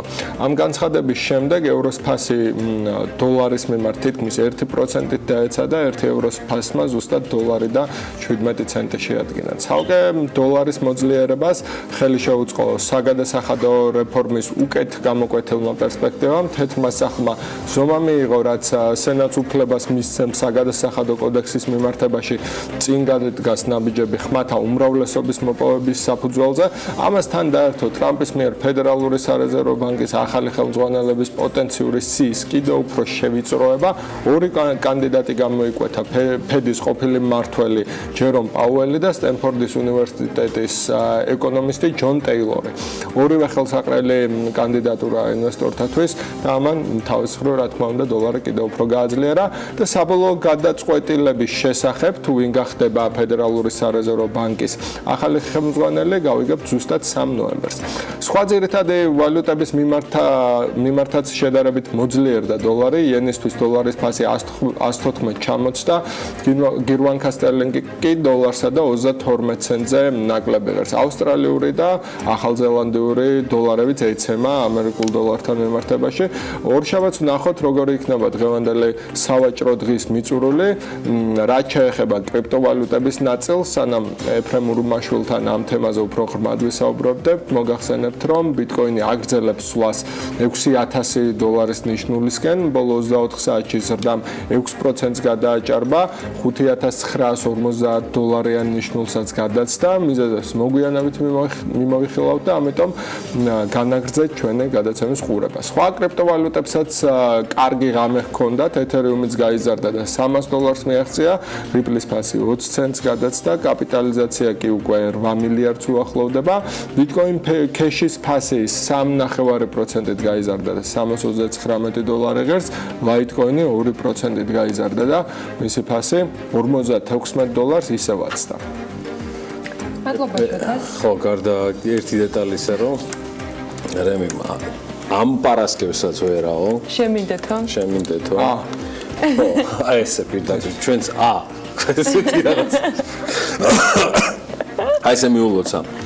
რემი ურმაშვილმა ეკაბაშაროს გუშინდელი დაბადების დღე. არაო. და ამჯერადაც თავი შეიკავა. ძალიან გადატვირთული არის. ვიცი, ძალიან ბევრი საქმე აქვს და წარმატებებს უსურვებს საქმიანობაში, თუმცა თავის ბიტკოინსაც ეწყინა და 5860 ეხა ამ წამს არის 5864 დოლარს. დააფასე თქვენი მოსვლა საქმიანი დილის სტუდიაში. ხო ხედავთ როგორი ვოლატილურია გარემო ისედაც და ყველაფერზე ეგრევე ისახება. ასე რომ რემი გელოდები ჩვენთან სტუდიაში. მნიშვნელოვან სხვა საქმეებთან ერთად არ დაივიწყოთ თქვენი მთავარი საქმე, საქმიანი დილის თანაწმობაც. დავრჩით ჩვენ ახლა კრიპტოვალუტების ამარა აქ მარტონი. გავიდეთ რეკლამაზე და სულ მალე რამდენიმე წუთში დაგიბრუნდებით ძალიან საინტერესო სტუმრებით და ჩართვებით. დროებით რეკლამის დრო არის დაუბრუნდებით. ამინდის პროგნოზის სპონსორია SEU დეველოპმენტი.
ამინდის პროგნოზის სპონსორია SEU დეველოპმენტი.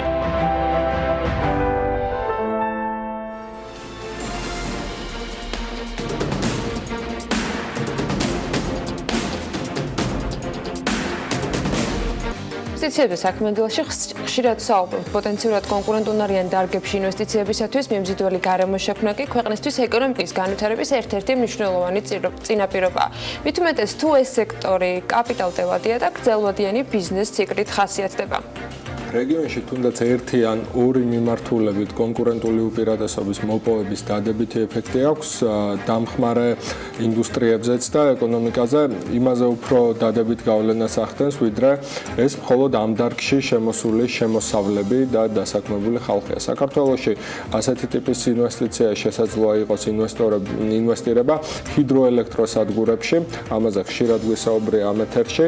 დღეს სკაიპით ჩაგვერთვება კიევიდან არჩილ მამათელაშვილი, ეკონომისტი.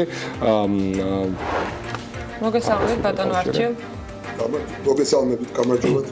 გამარჯობათ. სწორედ ამით გვინდა დავიწყოთ, ანუ პირდაპირ ეფექტები ახლა ბევრი ჰიდროელექტროსადგურის ყველა მიცის რომ კარგია, მეტი ენერგია, მეტი ექსპორტი, საქართველოს ენერგეტიკული მოთხოვნილებაც ეკონომიკურ ზრდასთან ერთად გაიზრდება და აუცილებელი იქნება რომ სწორედ ამ ჩვენივე მოპოვებული ენერგიით და არა შემოტანილით და ან თბოელექტროსადგურებით მოპოვებულით მივიღოთ ეს ენერგია, მაგრამ ამის გარდა არის კიდევ გვერდითი ეფექტებიც, რომელზეც ღირს ალბათ ყურადღების გამახვილება და სწორედ ამას უკავშირდება ჩვენი პირველი კითხვა. ამით დავიწყოთ და მერე გადავიდეთ მთავარზე.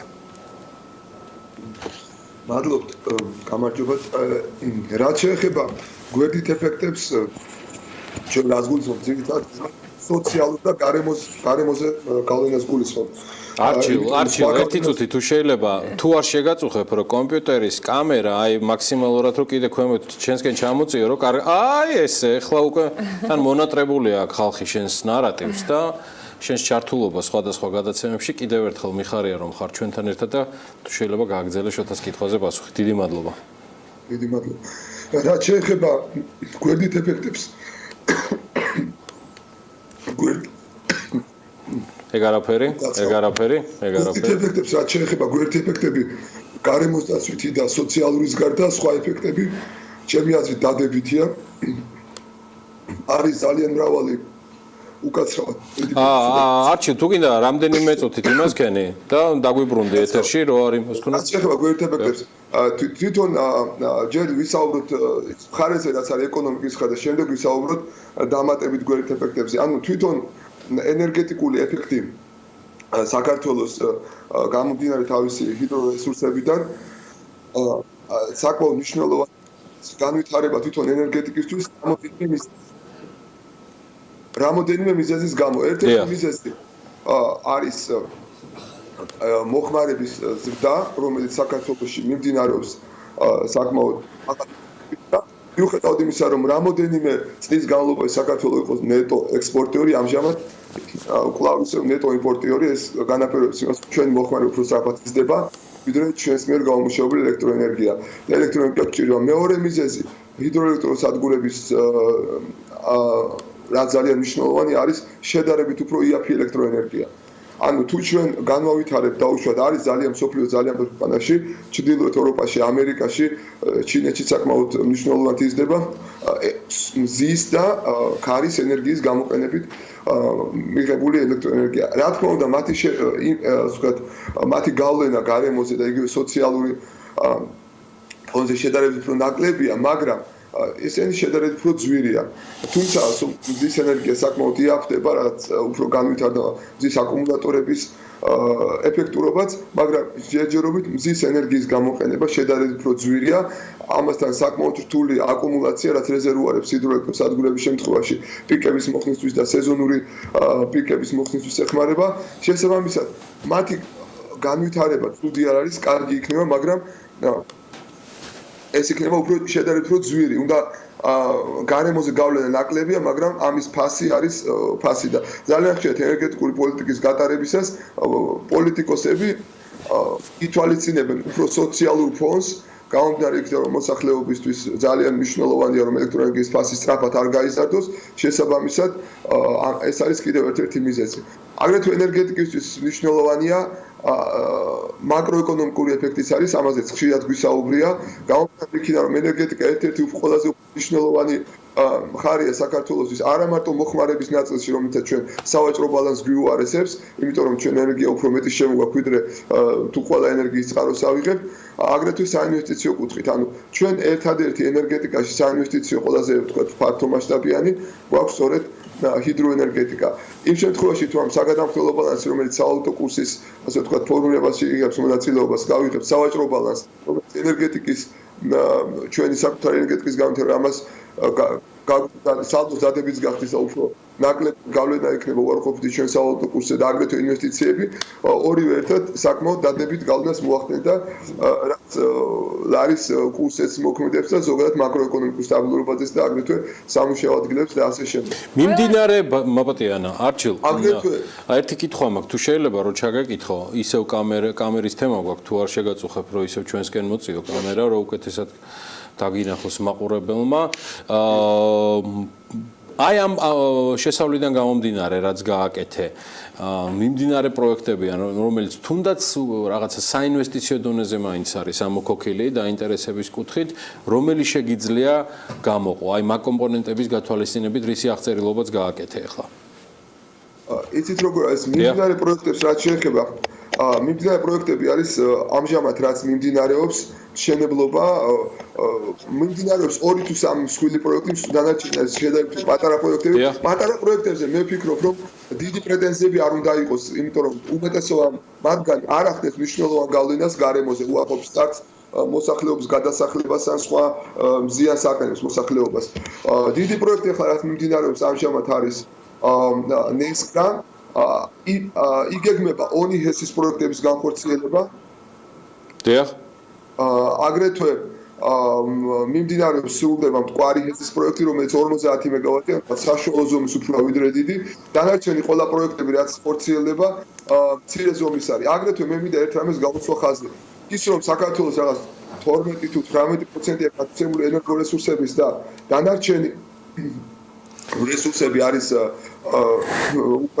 ასათვისებელი არ არის სწორი, იმიტომ რომ საქართველოს უკვე ათვისებულია ეკონომიკურად და ტექნიკურად შესაძლებელი, რასაც რაციონალურად შესაძლებელს ვამგულისხმობ, დაახლოებით 55-60%-მდე. რაც დარჩა დიდი პროექტები უკვე მომდევნო, ხო, რაც შეიძლება იყოს, ეს არის ზენგურის ზედაწელზე, რაც არის ხუდონი, არის ნამახვანი, არის ონის ჰესების კასკადი, ხოლო დანარჩენი ასე ვთქვათ, მსხვილი პროექტები გარდა ამისა, საქართველოში მეტი აღარ დარჩა. რა თქმა უნდა, ამას ძალიან მნიშვნელოვანი გავლენა აქვს როგორც გარემოზე, ასე სოციალურზე, ამიტომ ესენი ძალიან ისე გაკეთდეს თუ არ გაკეთდეს, ამას მიღწევა მიმდინარეობს. და კარგად უნდა შეფასდეს. რა არის უფრო მნიშვნელოვანი? სტაბილური ენერგეტიკა, შედარებით უფრო დაბალი ფასები გრძელვადიან პერსპექტივაში თუ ის ზიანი, რასაც გარემო თუ იქ მცხოვრები მოსახლეობა მიიღებს. ბატონო არჩილ, როცა გარემოზე გავლენაზე საუბრობენ, ანუ ხშირად მოყავთ დიდი ჰესების ალტერნატივად პატარა ჰესები.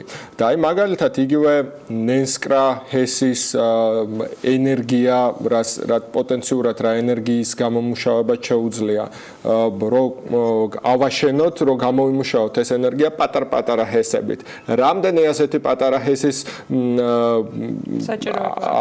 აშენება მოგვიწევს და მეორე აი ამ ბევრ პატარა ჰესს უფრო დიდი მავნე გავლენა ექნება გარემოზე თუ ამ ერთ დიდ ჰესს. იცით რა არის გააჩნია რომელია მაგალითად ხუდონს უფრო ისეთი ძლიერი გავლენა შეიძლება კონდეს რომელიც 700 მეგავატია ვიდრე სხვაგან სადმე მაგალითად ეს მაგალითს მოვიყვან უკრაინაში აშენეს 900 მეგავატია ამას უფრო ნაკლები გავლენა აქვს ამიტომ კონკრეტულად რომელ ჰესებზე იქნება ლაპარაკი გარემოზე თან ეს თქვა გარემოზე შეფასება იმის მიხედვით უნდა გაკეთდეს ანუ რთულია თქვა რომ რა თქმა უნდა ენერგეტიკულად დიდი ჰეს უპირატესობა რა არის მას გააჩნია რეზერვუარი და პიკების შემთხვევაში ხდება ასე ვთქვათ მათი მოხსნა თუ პიკი ვერ მოიხსნა ადგილობრივი რესურსით ან იმპორტი უნდა შემოვიდეს ან უნდა თბოსადგურები დაიტვირთოს რაც როგორც ვთქვათ ელექტროენერგია საკმაოდ აძვირებს და უფრო შედარებით უფრო ასე ვთქვათ ფასის მხრივ შედარებით უფრო ძვირი ვარიანტია რაც შეეხება გარემოს დაცვის უკაცრავად გარემოს დაცვის კუთხით ხო თვითონ ნესკრაჰესი თქვა როგორც ახსენე ნესკრაჰესი გარემოს დაცვის კუთხით თვითონ ნესკრაჰესი ხო მასზე გაკეთებულია გარემოზე გავლენის შეფასება იყო მისი განხილვა და ძალიან მნიშვნელოვანია ერთი რაღაც მე მინდა აღვნიშნო რა რომ იმიტომ რომ ძალიან ბევრი მოსაზრება იყოს შეიძლება გარემოს დაცვის ზოგი ფიქრობს რომ მცირედი ზიანის რომელიც გარემოს მიადგება არღის იმ ეკონომიკურ ეფექტად თუ ენერგეტიკული უზრუნველყოფის ეფექტად და ყველას აქვს თავისი აზრის გამოთქმის უფლება მაგრამ ძალიან მნიშვნელოვანია იყოს კანონმდებლობა ეს კანონმდებლობა განსაზღვრავდეს რომ რა დონის გარემოს ზიანის მიყენება ასე ვთქვათ დასაშვები ამ პროექტის ფარგლებში და რა არის მიუღებელი რა შემთხვევაში არავითარ შემთხვევაში არ უნდა განხორციელდეს პროექტი და შემდეგ ამ კანონმდებლობის მიხედვით უნდა მოხდეს თითქმის ყველა ქვეყანაში ესეა არის კანონმდებლობა სადაც გაწერილია გარემოს დაცვის ნორმები ამ ნორმებს თუ იცავს ეს პროექტი განხორციელება თუ არ იცავს არ განხორციელება შეიძლება ამიტომ და ეს წვავე დებატების უფრო ნაკლებად იქნება იმიტომ რომ რაღაც დონეზე განსაზღვრული იქნება სახელმწიფოს მიერ შეუძლიათ ადგილობრივ მოსახლეობასაც თუ რა ვიცი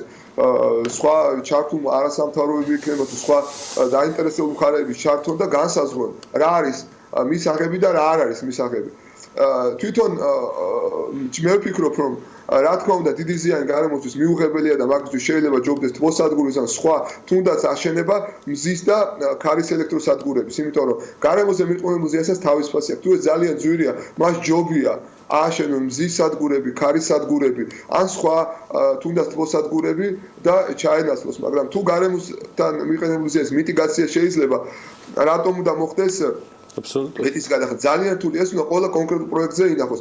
რაც შეეხება ნესკრა ახსენეთ თქვენ, ნესკრა ცუდი პროექტი არის, ნესკრას თან კიდევ ახლავს ის რომ ეს არის კავკასიის დასავლეთ ნაწილში, კავკასიის ქედის დასავლეთ ნაწილში და შედარებით უფრო რბილი ჰავაა და მისი ასე ვთქვათ ჰიდროლოგია საშუალებას იძლევა ელექტროენერგიის მიწოდებას უფრო თანაბრად იყოს განაწილებული ზაფხულში და ზამთარში, რაც აღმოსავლეთ ნაწილში გაკეთებული ჰესებისთვის საკმაოდ რთულია. და რაც ენერგო ბალანსი ზამთარში რადგან ჩვენ დეფიციტურები ვართ, უფრო მეტად ვიდრე ზაფხულში, ამიტომ ჩვენთვის ძალიან მნიშვნელოვანია. ბატონო არჩილ, იმ გადმოსახედიდან და იმ ინფორმაციიდან გამომდინარე, რასაც თქვენ ფლობთ იგივე ნენსკრასთან დაკავშირებით და იმ სტანდარტებთან დაკავშირებით, რომელსაც ქვეყნები იყენებენ, როცა საკანონმდებლო, თქვათ, რეგულაციაზე საუბრობდით. რომ არსებობდეს საქართველოში დღეს მსგავსი ჩარჩო გარემოს დაცვის, თქვათ, მიმართულებით და იმ ზიანის შესაძლო მიღების ნაწილში, რომ შევადაროთ ეკონომიკურ მოგებას. ამ შემთხვევაში, რასაც შეიძლება ეს დიდი ჰესი გვაძლევდეს. რამდენად დააკმაყოფილებდა ეს ესი მოთხოვნებს? საქართველოს სხვა შორის არსებობს წესები, რა თქმა უნდა. ისიც არის ძალიან წესები ნამდვილად არის, მაგრამ იმაზე რაც გესაუბრებთ, ჯერ არ არის. შეფასება მხოლოდ ეკონომიკური კუთხით არ ვიცი ხა შეფასება რომ გაკეთე ძალიან რთულია ხა როგორც ვახსენე ადამიანს გააჩნია პიროვნულად ანუ მისთვის ეს გარემოს გარკვეულ შეიძლება ზოგიერთისთვის რამოდენიმე ხის მოჭრა უფრო დიდი ზიანი იყოს დიდ ზიანად ჩათვალოს ვიდრე დაუშვათ მოგება რომელმაც შეიძლება რამოდენიმე წლის მანძილზე რა ვიცი რამოდენიმე ოჯახი შეინახოს ხო ათეულობით ოჯახი შეინახოს ამიტომ ეს ძალიან სუბიექტურია ამიტომ რაც შეეხება საკანონმდებლოს ეს განსაზღვრულია ჩვენთან მაგრამ ეთყობა რა ვიცი ხა მე ყველა ნორმას სიმართლედ არ ვისწორ მე არა ვარ თუნ გარემოს დამცველი მაგრამ გამომდინარე იქნება ძალიან ხშირად დავასწრო და საკითხი გადაუკვირდა და როგორც ჩანს იმ დონეზე არის გარკვეული რომ ცალსახა იყოს თუმცა ესეც არ არის მარტივი საქმე ამიტომ მე ვერ გეტყვით მაგ პასუხზე ცალსახა პასუხს ვერ გაგცემთ რომ რადონის გარემოს დაცვა თუ დაზიანება არის ეკონომიკური მოგების ფასი ძალიან რთულია თუმცა ზოგადად მაგალითის რომ მოიყავ ხალხი ამჯობინებს ეკონომიკურ კეთილდღეობას გარემოს დაცულ ტერიტორიებზე ყოფნას ამის მაგალითია თუნდაც ძალიან მარტივად თბილისში ძალიან ბევრი ხალხი ცხოვრობს რომ ძალიან გაუარესებული და საშინელი ეკოლოგიური მდგომარეობა ვიდრე მთებში და ძალიან ლამაზ ადგილებში საქართველოში ბუნებაში სადაც მიუხედავად იმისა რომ იქ ძალიან კარგი გარემოა ძალიან ლამაზია ძალიან სუფთა ჰაერია ამჯობინებენ შედარებით ეკონომიკურ კეთილდღეობას და თბილისის ცხოვრებას ამიტომ მოსახლეობის დიდი ნაწილი როგორც სუბიექტურად ამჯობინებს ეკონომიკურ კეთილდღეობას მაგრამ რა თქმა უნდა ეს არნიშნავს იმას რომ ყველა ასე ფიქრობს და ასე უნდა პროცესს და თავიდან რაც დავიწყეთ რა კითხვითაც დავიწყეთ გვერდითი დამატებითი გვერდითი ეფექტები რაც შეიძლება იყოს ჰესების მშენებლობის უპირატესობა საქართველოსთვის მოკლე რეზუმე რო გავაკეთოთ ამის დამატებითი არგუმენტებისთვის და მე რა უკვე დაგამშვიდობებით დამატებითი არგუმენტები როგორც უკვე მოგახსენეთ ეს არის ენერგეტიკული უსაფრთხოება აგრეთვე ეს არის თვითონ ჰესები მცირე ჰესები არ არის მაინც ამას გარემოსთვის მავნებელი თუ ეს არის სწორად გაკეთებული დიდი ჰესებს რა თქმა უნდა გავლენა აქვს აგრეთვე არის სტაბილური და გრძელვადიან პერსპექტივაში თავისუფალი ბაზრის გაკეთების შემთხვევაში ჰესებს აქვს კიდევ ერთი ოპერაცია რომელიც გამომჩა რომ ეთქვა ჰესების საოპერაციო ხარჯები მით კაპიტალურ ხარჯებთან შედარებით საკმაოდ მცირეა შესაბამისად თუ თავისუფალი ბაზარი იქნება მათ უფრო თამამად შეუძლიათ გაუძლონ კონკურენციას და გრძელვადიან პერსპექტივაში ფასი ეჭიროს პერსპექტივა და ფასების ზრდის ალბათობა შედარებით უფრო დაბალი იქნება თუ სხვა მაგალითად ისეთ სადგურებს განმავლობებს როგორც არის თბოსადგურები ან თუნდაც იმპორტი იმიტომ რომ იმპორტი ძირითადად თბოწყაროებიდან ჩვენ მეზობლებს აწარმოებენ ძირითადად თბო სადგურებიდან აგრეთვე მაკროეკონომიკური ეფექტი დასაქმებამ შემდგომის პერიოდში მაღალია თუმცა ტექნოლოგიების გამარჯვების გამო უკვე მოქმედ ჰესეც ბევრი ხალხი აღარ არის დასაქმებული თანამედროვე ტექნოლოგიების შემოტანა რა თქმა უნდა ნებისმიერი ახალი პროექტი გარკვეულ ტექნოლოგიებს და ახალ კვალიფიკაციას გვაძლევს მაკროეკონომიკურ ეფექტზე და ალბათ სუბკონტრაქტები დამხმარე ინდუსტრიების განვითარებაც არის სუბკონტრაქტორი კომპანიები რომელიც გაჩნდებიან თუ დიდ ჰესებს უპირატესობა ექცევს საშუალებას იძლევა რეგულაცია და სეზონური ნუ მაგალითად როგორიც არის ენკური ჩვენ ენკურ ჰესები წარმოიდგინეთ რომ არ კონდეს რომ არ აშენებულიყო შედარებით უფრო ძიმე მდგომარეობაში იქნებოდა ელექტროენერგია ჩვენთან ბევრად უფრო ძვირი ეღირებოდა და ვერანაირი სხვა საშუალები ჩვენთან ფასის დაწევას და რეგულირებას ვერ შეეძლება. უღრმესი მადლობა დაგემშვიდობებით აქ მომავალ შეხვედრამდე ჩვენ კი შემდეგ თემაზე გადავიდეთ. ხო უკვე სტარტაპების ხელშეწყობის პროგრამის ფარგლებში ფუნქციონირებას ჰოლოგრამული მუზეუმი იწყებს, სადაც დამთვალიერებლებს საშუალება ექნებათ საქართველოს სხვადასხვა ღირსშესანიშნაობა ინტერაქტიული და ფოტორეალისტური ჰოლოგრამული მოდელების დახმარებით იხილავთ. ასევე ტექნიკური ინსტალაციებით ქვეყნის სხვადასხვა ადგილებში მოგზაურობთ. ჰოლოგრამული მუზეუმის მუშაობის პროცესს ნინი ლონგურაშვილი ესწრებოდა. ნახოთ სტარტაპ საქართველოს მიერ დაფინანსებული პროექტის შესახებ სიუჟეტი.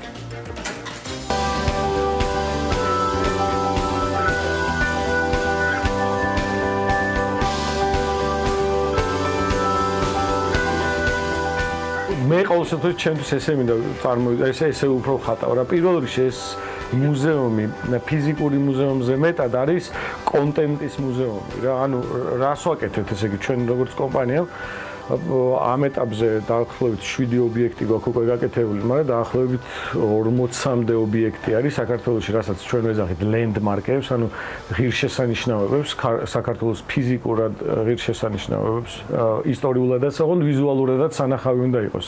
ამ წერტილებს ვასკანერებთ სამ განზომილებაში, სპეციალური ტექნოლოგიით, დრონებით, ფოტოაპარატებით, რაღაცებით ლაზერული სკანერებით, შიგნიდანაც და გარედანაც. აი მაგალითად წარმოვიდგინოთ ჯვარი. სამ განზომილებაში დასკანერებული, სადაც ყველა მხრიდან შეგიძლია მოუარო.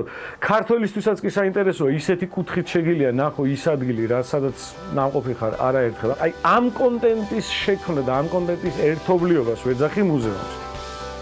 ჰოლოგრამული მუზეუმი ქალაქის ტურისტულ ცენტრში განთავსდება და წარმოდგენილი იქნება ჰოლოგრამული მაკეტები, რომელიც გაფორმებული იქნება სხვადასხვა ანიმაციებითა და აუდიო გახმოვანებებით, რის მეშვეობითაც იქ მისულ სტუმრებს შეეძლებათ 360 გრადუსიან დიაპაზონში უყურონ, მიუახლოვდნენ მოდელების ცალკეულ ნაწილებს, ან მის პერსონაჟებთან შევიდნენ ინტერაქციაში.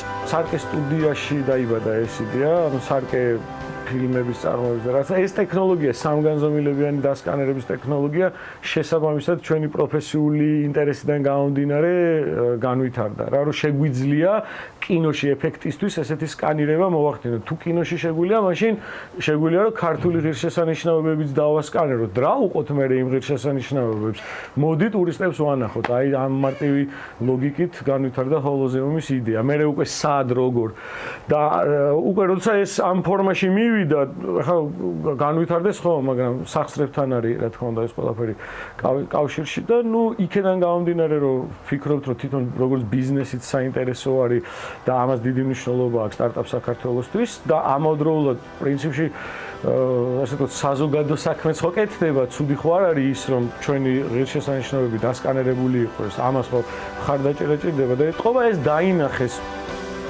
მუზეუმში წარმოდგენილი იქნება 20-მდე საქართველოს ისტორიული და გეოგრაფიული ღირსშესანიშნაობებისა და კულტურული მემკვიდრეობების ამსახველი ჰოლოგრამული ექსპონატები.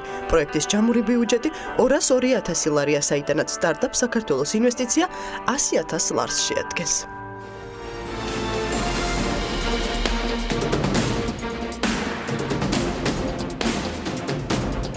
რამდენიმე კვირის წინ დიდი ბრიტანეთის პრემიერ-მინისტრმა საქართველოში პირველად გაერთიანებული სამეფოს სავაჭრო წარმომადგენელი დანიშნა. ბრექსიტის პროცედურების პარალელურად ტერეზა მეი ქვეყნებთან, რომლებიც ინგლისისათვის საინტერესოა ეკონომიკური ურთიერთობების უკვე დამოუკიდებლად დალაგებისთვის მუშაობს. ესეც ერთ-ერთი ნაწილი იყო. თავის მხრივ საქართველოს მთავრობასაც აქტიურობა მართებს იმისათვის, რომ შეინარჩუნოს ის სავაჭრო ურთიერთობები, რომელიც თუნდაც ევროკავშირის წევრობისას დიდ ბრიტანეთთან ჰქონდა. დიპლომატიური უწყება კონტაქტებს გაერთიანებულ სამეფოსთან აქტიურობს. მარკ პრიჩარდი იღებდა მონაწილეობას რამდენიმე დღის წინ ლონდონში გამართულ ვორდროპის სტრატეგიულ დიალოგში, სადაც ქართველი და უცხოელი ბიზნესმენები იყვნენ წარმოდგენილები. შეხვედრები გაიმართა საგარეო საქმეთა მინისტრმაც გამართა შეხვედრები. მენსონ ჰაუსში გამართული შეხვედრისას PR ჯგუფის წარმომადგენლისგან იყო მოწოდება ესტუმრონ საქართველოს, რომელიც ინვესტიციების განხორციელებისთვის საინტერესო ადგილია. მოკლედ, ქართული დიპლომატიის ელჩებს დიდი სამუშაო ელით, რა მიმართულებით აქტიურობს საგარეო უწყება და რა პერსპექტივები ჩანს ჰორიზონტზე თამარ ბერუჩაშვილთან ვესაუბრებ ისევ Skype-ჩარით. მოგესალმებით ქალბატონ თამარ. თამარ ბერუჩაშვილი არის საქართველოს ელჩი დიდ ბრიტანეთსა და ჩრდილოეთ ირლანდიის გაერთიანებულ სამეფოში. მადლობა იმისთვის, რომ ხართ ჩვენთან პირდაპირ ეთერში. ქალბატონ თამარ, პირველ რიგში მინდა კითხოთ იმ სამუშაოებზე, მოსამზადებელ პროცესებზე, რომელიც საგარეო საქმეთა მინისტრის ვიზიტს უკავშირდებოდა. ბატონი პრიჩარდის ვიზიტი უსწრებდა მას საქართველოში და წინასწარ ვიცოდით, რომ იქნებოდა ძალიან ბევრი შეხვედრა. დაესწრებოდნენ როგორც ქართველი ბიზნესმენები, ასევე ბრიტანული ბიზნესის წარმომადგენლები. რა გარემოში შედგა ეს შეხვედრა და რა ღონისძიებები იყო დაგეგმილი? სულ რამდენიმე დღეა ლონდონში დასრულდა მეოთხე სტრატეგიული ვორდროპის დიალოგი საქართველოს და დიდ ბრიტანეთს შორის. ეს ვიზიტი იყო ძალიან წარმატებული და კიდევ ერთხელ დაადასტურა მაღალ დონეზე საქართველოსა და დიდ ბრიტანეთის მზაობა განავითარონ და გააღრმავონ ურთიერთობა ყველა მიმართულებით. სტრატეგიული პარტნიორობა ეს არის მეტი და უფრო აქტიური პოლიტიკური დიალოგი, ბრიტანეთის უფრო აქტიური მხარდაჭერა საქართველოს უმნიშვნელოვანეს თემებზე საერთაშორისო ორგანიზაციებში და ორმხრივ დონეზე და ამ ვიზიტის და შეხვედრის უორდროპის დიალოგის განსაკუთრებით ამოყობდი ნამდვილად დიალოგს სავაჭრო ეკონომიკურ საკითხებში. დელეგაციას პირველად შეხვედრა ლონდონის სიტი მერის ისტორიულ რომელიც თავისთავად სიმბოლოა კომერციის განვითარების, სადაც ედგა სპეციალური ბიზნესის კვალი მაგიდა საქართველოს საკითხებზე. და ის სიტი მერისგან, რომელიც არის ლონდონის ბიზნესის ელჩი მთელ მსოფლიოში, ჩვენ მოვხსენეთ ძალიან საინტერესო გზავნილები, კონკრეტულად ის, რომ საქართველო არის ყველა მიმზიდველი ქვეყანა ბიზნესის წარმოებისთვის და მე აქ გულისხმობ არა მარტო სამხრეთ კავკასიას, არამედ ეს ძალიან კარგი შესაძლებლობა საქართველოს წარმოეჩინა თავისი საინვესტიციო პოტენციალი, პოლიტიკა, ის ძალიან მნიშვნელოვანი პროექტები, რომელიც დღეს მიმდინარეობს საქართველოში და ასევე ჩვენი მზაობა მაქსიმალურად განვითაროთ და ჩვენი კონკრეტული ნაბიჯები უკვე კონკრეტული ფუნქციონალური შედეგები იმისა, რომ საქართველო არის ქვეყანა, რომელიც მაქსიმალურად გამოდი ამ კონკრეტიკაზე ჩავშალოთ, შემდგომ სხვადასხვა კითხვებით, რომელიც აქ დაგვიგროვდა და ძალიან ამ მიმართულებით მიმზიდველი. მადლობა ამ შესწავლისთვის, ახლა რამდენიმე კითხვით. თამარ, თქვენ დაასახელეთ მიმზიდველობა ბიზნეს გარემოსათვის. რა მიმართულებებზეა საუბარი? იმ ანგარიშზე, რომელიც საგარეო საქმეთა სამინისტროს ვებგვერდზე დაიდო, დასახელებული იყო ტურიზმი და ღვინო. ორივე მიმართულება ნამდვილად მნიშვნელოვანი არის, მათ შორის ტურიზმის შემავსებელი ღვინის ინდუსტრია და ასე შემდეგ. რითი ინტერესდებიან და რამდენად არის საინვესტიციო პოტენციალთან დაკავშირებით უკვე საუბარი? თქვენ რას თავაზობთ? ანუ თქვენი შეთავაზება რაზე არის და საპასუხოდ რაზე იღებთ მათგან აქტიურობას? ღვინო და ტურიზმი რასაკვირველია ძალიან მნიშვნელოვანია და ორივე მიმართულებით სერიოზული ზრდა და ინტერესი გვაქვს. ბოლო 9 თვის მონაცემებით 32%-ით არის გაზრდილი ვიზიტორთა რაოდენობა დიდი ბრიტანეთიდან და ამას რასაკვირველია ძალიან შეუწყო ხელი პირდაპირ რეისების დანიშვნას საქართველოს თბილისის, ქუთაისსა და ლონდონის შორის. ღვინოსთან დაკავშირებით არის ძალიან სერიოზული ინტერესი და საელჩო აქტიურად მუშაობს ღვინის სააგენტოსთან ერთად და აქ ადგილზე ღვინის იმპორტიორებთან ასევე იმ სპეციალისტებთან, რომელიც ღვინის თემაზე განსაკუთრებულ პროპაგანდას ეწევიან და არიან ღვინის თემაზე მწერლები. საქართველოს ცოტა ხნის წინ საქართველოს საელჩომ მოაწყო პირველი მსოფლიო პრემიერა ლონდონში, რომელსაც ჰქვია ღვინის ნულოვანი მერიდიანი და რომელიც კონკრეტულად წარმოაჩენს სწორედ ქართული ღვინის ისტორიას და ეს იყო ძალიან სერიოზული, ასევე ინტერესის საგანი, როგორც იმპერატორებისგან, ასევე იმ სპეციალისტებისგან, რომლებიც წერენ ღვინოზე, რომელიც საუბრობენ ღვინოზე და ეს საქართველოს არა მარტო ღვინის, არამედ მიმზიდველობის იყო თუ არა სხვა თემებითაც დაინტერესება, სხვა მიმართულებებით. იცით, ჩვენი ურთიერთობა ეკონომიკის ეს არ არის ღვინო, ეს არის და ტურიზმი, რასაკვირველი, ეს არის სრულად ახალი თემები, რომელიც გაჩნდა სწორედ ის შეხვედრის დროს, ეს არის მაგალითად თანამშრომლობა ინოვაციების სფეროში, ხელშეწყობა საქართველოში სტარტაპების დაარსების განვითარების და ამ მიმართულებით ბრიტანული ნოუ-ჰაუს გამოყენება. ეს არის ასევე კრეატიული ინდუსტრიის რომელშიც ბრიტანულ ნოუ-ჰაუს სოფლიოში ბადალი არ ყავს და რასაკვირველია, ეს არის ძალიან სერიოზული ინტერესი ბრიტანეთის ბიზნესის ჩართვისა კომერციის, ინფრასტრუქტურის, განათლების სფეროში და ზოგადად ყველა დიდი პოტენციალის გამოყენებისა, რომელიც დღეს არსებობს. ქალბატონო, ძალიან მაინტერესებს თქვენ რას თავაზობთ იმ კოზირად, რაც აი ასე რომ ვთქვათ, საქართველოსთვის, რატო უნდა დაინტერესდნენ ინვესტორები საქართველოთი? თქვენი პოზიცია მაინტერესებს, თქვენი პოლიტიკა მაინტერესებს და თქვენი დიპლომატიის მიმართულება მაინტერესებს. რა არის თქვენი მთავარი გზავნილი მათთვის? რა უნდა იყოს მომხიბვლელი? თავარი გზავნილი როგორც საქართველოს საელჩოსი დიდ ბრიტანეთში და ის გზავნილები რომელიც გაჟღერდა ამ შეხვედრების დროს ის საქართველოს საინვესტიციო მიმზიდველობა, საქართველოს გეოგრაფიული მდებარეობა, ასევე ის ფუნქციონალური შესაძლებლობები, რაც საქართველოს საშუალებას აძლევს თავისი განვითარებული ინფრასტრუქტურით, ასევე სავაჭრო რეჟიმებით, რომელიც რეგიონში ყველა ქვეყანასთან და ასევე რეგიონის გარეთ ჩინეთთან იწყება ლაპარაკება ინდოეთთან, მას ძალიან მიმზიდველად ხდის სწორედ ბიზნესის წარმოებისთვის და საქართველოს დღეს არის ძალიან მნიშვნელოვანი სავაჭრო პლაცდარმი ბრიტანეთისთვის, რომელიც ეძებს ახალ ბაზრებს. თქვენ ახსენეთ წარდგენაში ბრექსიტი, წარმოუდგენელია დღეს ბრიტანეთზე ილაპარაკო და არ შეეხო ბრექსიტს. ეს ბრექსიტს ესეც მნიშვნელოვანი თემა იყო სწორედ ქართულ-ბრიტანულ ეკონომიკურ დიალოგში. მოგეხსენებათ ახალი სავაჭრო ურთიერთობების ჩამოყალიბება, ახალი სავაჭრო ხელშეკრულებების გაფორმება, ეს იქნება უპირველესი ამოცანა, ქართული კომერციული დიპლომატიის ამოცანა და ამ მიმართულებით სწორედ ლონდონში შეხვედრა დაიწყება უკვე დეკემბრიდან. დიალოგი იმის თაობაზე, თუ როგორ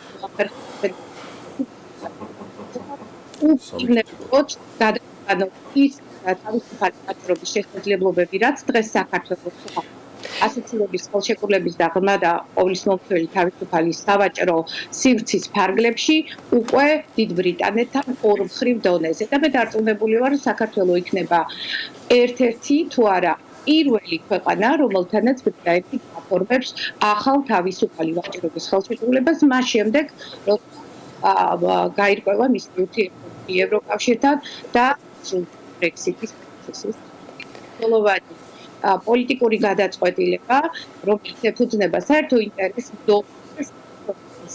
გასაგებია. ორი კითხვა დაგვრჩა კიდე და ეხლა თავამად თუ შეიძლება. კაპიტან თამარ, ბოლო კითხვას დაგისვამთ. ჩემგან კონკრეტულად თუ შეგვიძლიათ რომელიმე ჯგუფზე ან ინდუსტრიულ წარმომადგენელზე ან ბიზნესმენზე დღეს გავაკეთოთ თქვენი მხრიდან პროგნოზი, ან უბრალოდ ინფორმაცია გავუზიაროთ საქმიანი დილის მაყურებელს, ვისგან ველოდებით გამოხმაურებებს ამ შეხვედრებიდან გამომდინარე, ვის შეიძლება ქართული ბაზრით დაინტერესდეს და იმ საინვესტიციო გარემოთი უკვე ადგილობრივად ლოკაციურად საქართველოში რომ რაღაცა თქვათ ან წარმომადგენლობა ყავდეს ან რაღაც გავსი. ამ შეხვედრების შედეგი გარდა იმისა, რაც მოგვიგებთ, არის ის, რომ 26-28 ნოემბერს უკვე საქართველოში გამოემგზავრება ბრიტანეთის ბიზნესმენთა ჯგუფი. შეისწავლიან საქართველოში კონკრეტულ შესაძლებლობებს და ეს იქნება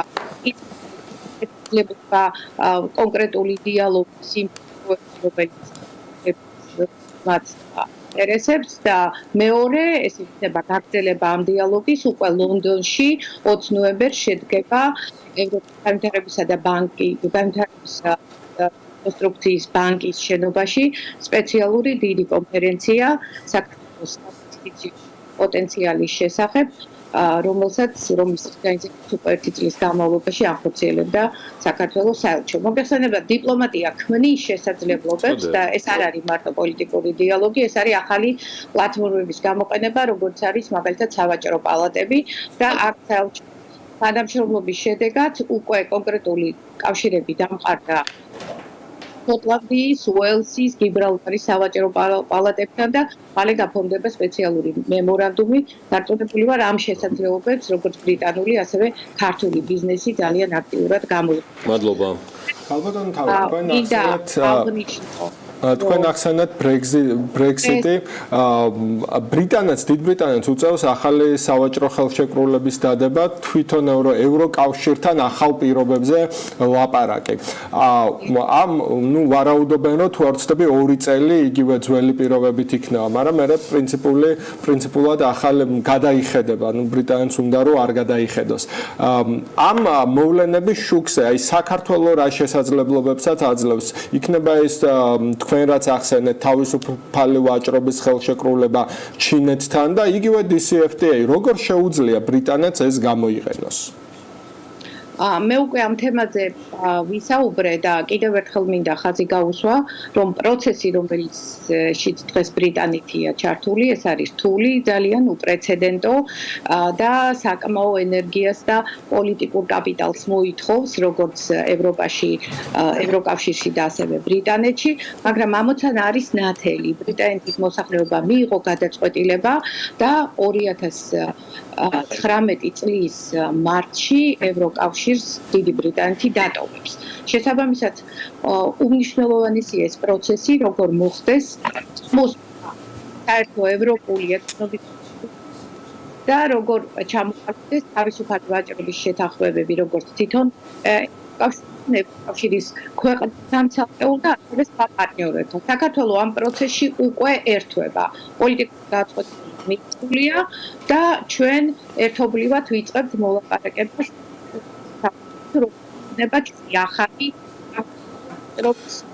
მე მინდა რომ აი სანამ ეს ბრეგზიტის კითხვა იქნებოდა, ქალბატონ თამარ, თქვენ გსურდათ ცალკე აღიღვნიშნათ იმასთან დაკავშირებითაც მინდა რომ აზრი დაასრულოთ და ასევე ლონდონმა მოავლინა სავაჭრო წარმომადგენელი საქართველოში აი ამ თემაზე ცოტა უფრო მინდოდა თავი აღმოჩნდა რომ უკვე არსებობს პრაქტიკული ინსტრუმენტები სწორედ ამ შესაძლებლობების პრაქტიკულ ჭრილში გადასაყვანად და ეს არის დიდი ბრიტანეთის მხრიდან პრემიერ-მინისტრ მეის მიერ დანიშნული სავაჭრო წარმომადგენელი, რომელიც პირველად მოხდა საქართველოში და ზოგადად რეგიონში, რაც მიუნიშნებს იმას, რომ ბრიტანეთი იმ პროცესში, როცა ეძებს ახალბაზრებს და ამყარებს ახალ სავაჭრო ურთიერთობებს ბრექსიტის შემდგომ პერიოდში განსაკუთრებულ ყურადღებას აქცევს სწორედ საქართველოს. და მეორე უკვე გადაწყვეტილება მიღებულია და საქართველოს მხრიდანაც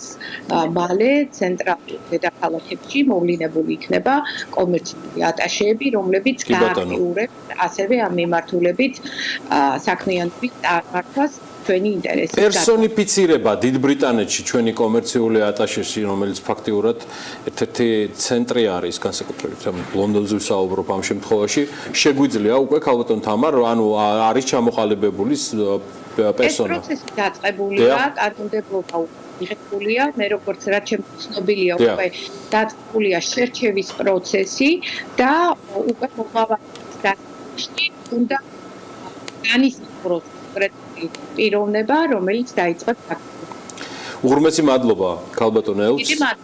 საქართველოს ელჩი დიდ ბრიტანეთსა და ჩრდილოეთ ირლანდიის გაერთიანებულ სამეფოში თამარ ბერუჩაშვილი გვერდებოდა სკაიპით. დარწმუნებული ვარ, რომ ტრადიცია, რომელიც საქმიანმა დილამ დაამკვიდრა ელჩებთან საუბრისა გაგრძელდება. ქალბატონი თამარი ტრადიციულად ერთ-ერთი ყველაზე საინტერესო მოსაზრებაა და მოხარული ვიყავი, თუნდაც ჩემგან მინიმალურ დონეზე ამ ჩართულობით დარწმუნებული ვარ, რომ მისი ნარატივით გვანცალაღიძეც დაინტერესდება. უახლოეს მომავალში მით უმეტეს ესეთი ბევრი საქმიანი დეტალი და პროექტი გვაქვს სასაუბრო. ჩვენ ახლა გავალთ მოკლე რეკლამაზე და გადაცემის ბოლოს შოთა და ანა უკვე გაუძღვებიან ბოლო ბლოკს, რომელიც განსაკუთრებით საინტერესოა, განსაკუთრებით მნიშვნელოვანია და განსაკუთრებით მაგარი სტუმრები იქნებიან აქ.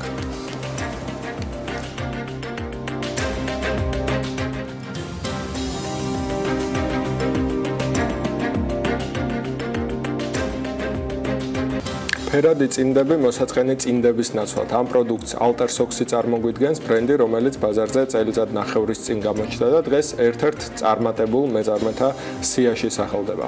ალტერსოქსის დაფუძნების ისტორიასა და სამომავლო გეგმებზე დეტალები ვნახოთ მარიამ ადამიანის სიუჟეტში. მოსაწყენი წინდების მხიარული ალტერნატივა, ასე იშიფრება ხინკლებითა და ფიროსმანის მებადურით გაფორმებული წინდები, რომელსაც საქართველოში ყველა ალტერსოქსის სახელით ვიცნობთ. ეს არის ბრენდი, რომელიც დამზადებულია საქართველოში და თანაც სიყვარულით.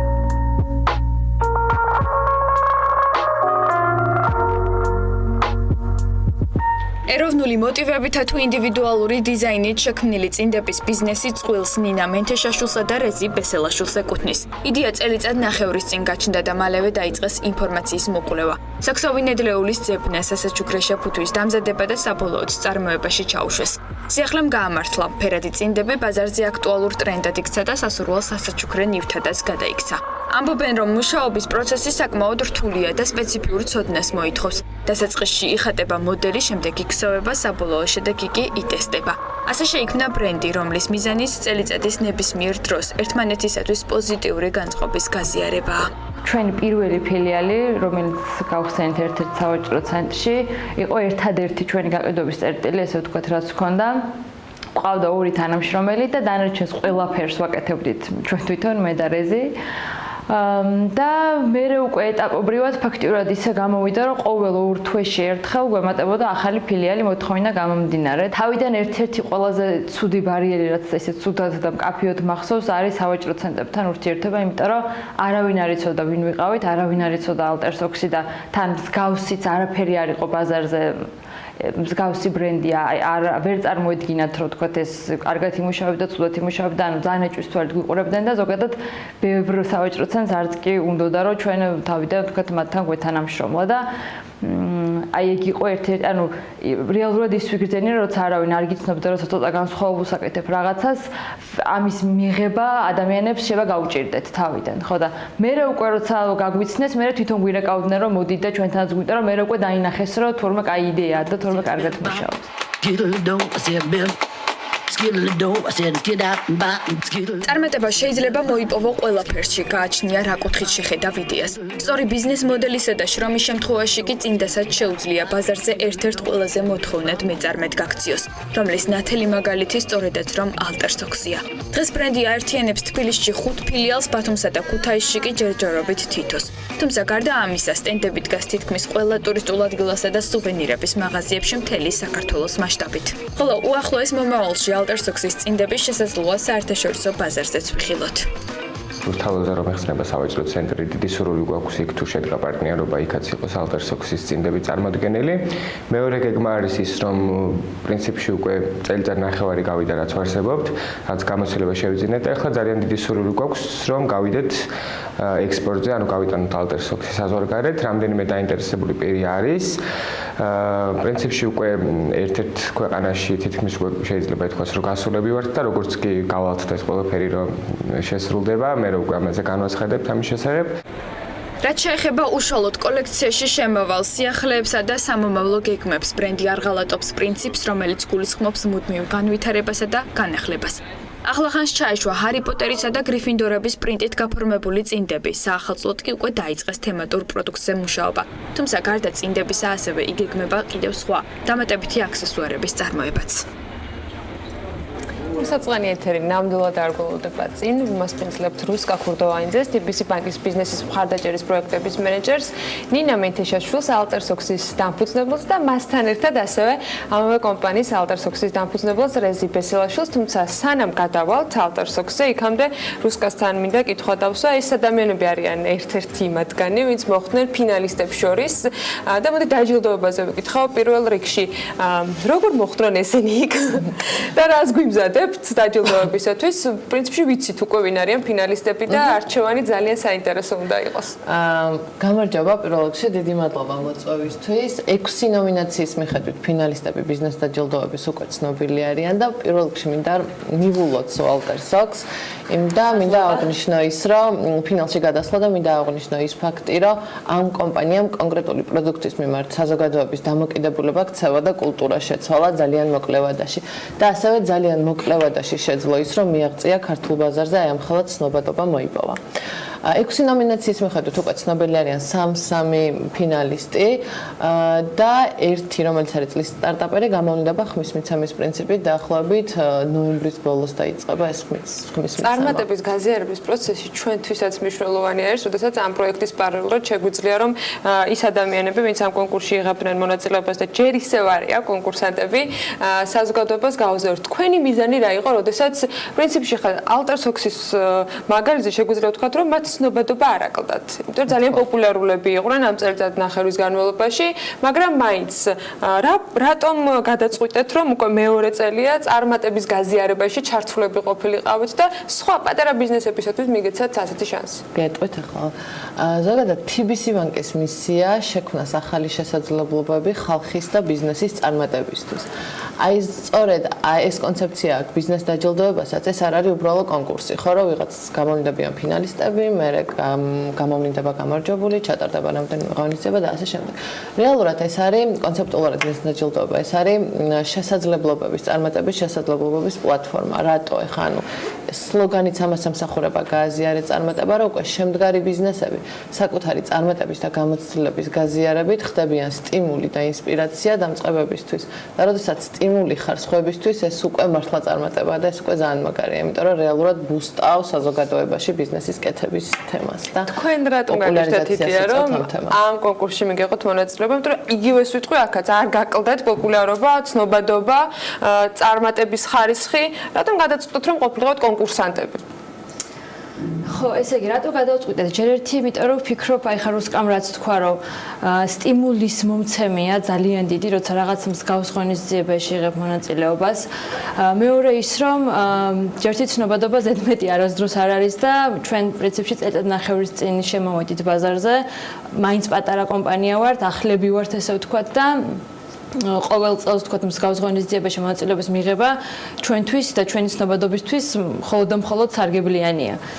ასევე იმიტომ რომ იმის გარდა რომ თქვათ შევა მიიღო მონაწილეობა და ან გაიმარჯვა და ან არ გაიმარჯვა ეს კიდე ცალკე საკითხია, ძალიან ბევრ საინტერესო კომპანიას ხვდები, ძალიან ბევრ ახალ ადამიანს, ახალ ბიზნესს იცნობ. თუნდაც იმ ღონისძიებებზე, რასაც ბიზნეს დაჯილდოების ფარგლებში ესწრები, აქედან გამომდინარე ძალიან ბევრი კუთხე აქვს, რის გამოც საინტერესო იყო ჩვენთვის აქ მონაწილეობის მიღება, თქვათ ცნობადობის გაზრდის გარდა.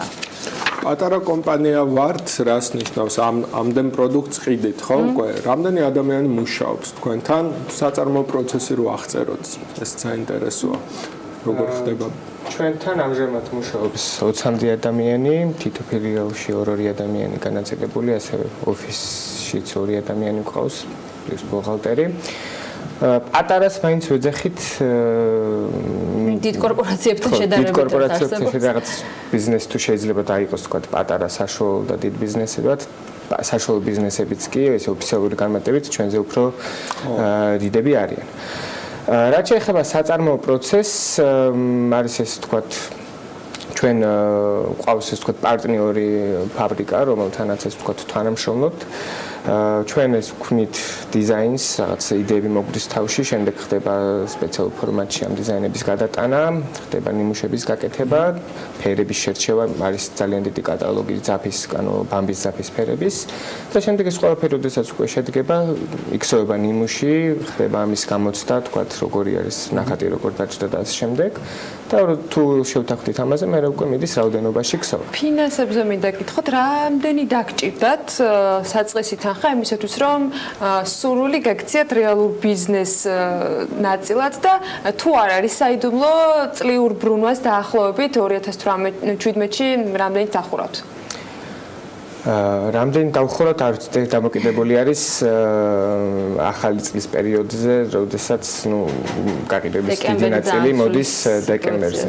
ეს კონკრეტულ ციფრების დასახელებისგან თავი შევიკავებ, რაღაცა ჩვენთვის საწყისი მითხარით, ანუ ეს თქვენი რესურსი გეყოთ იმისათვის, რომ ბიზნესი დაიწყოთ? არ ძალიან პატარა რესურსით დავიწყეთ, შემიძლია ის თქვა, რომ ეს იყო ჩვენი დაგროვებული, ესე ვთქვათ, რაღაც დანაზოგი და ჩვენი ოჯახის წევრების დახმარება და რავი ერთ-ერთი ნათქვამიც მაქვს რომ ჩვენ ქორწილში რაც გვაჯუქეს ფული ის ფული შევინახეთ და ის დავამატეთ და აი რაღაც აი ეგეთი მცირე ფინანსებით დავიწყეთ აი ის გააკეთეთ ფერადი ჭრელი ნასკები ეს იყო ტურისტებისთვის სასაჩუქრეთ ბოდიში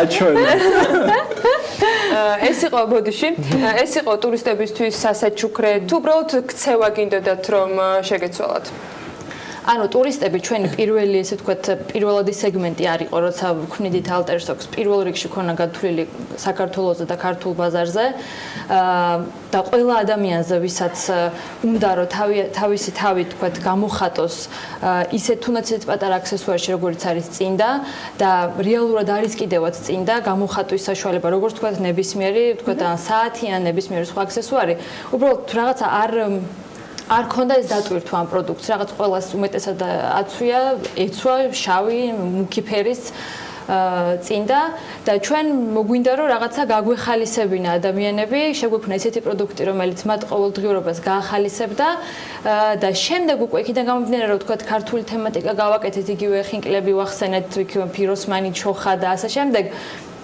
უკვე ბუნებრივად მიება ამას უკვე ტურისტების სეგმენტიც, რომლებიც ზაფხულში, თქვათ იგივე თბილისშიც, ბათუმშიც, ყაზბეგში, მესტიაში ძალიან დიდი რაოდენობით ყიდულობენ ჩვენ წინდებს როგორც სუვენირს საქართველოდან, ან როგორც საჩუქარს. ხო და სხვა ქვეყნებთან დაკავშირებით გეგმებიც ახსენეთ.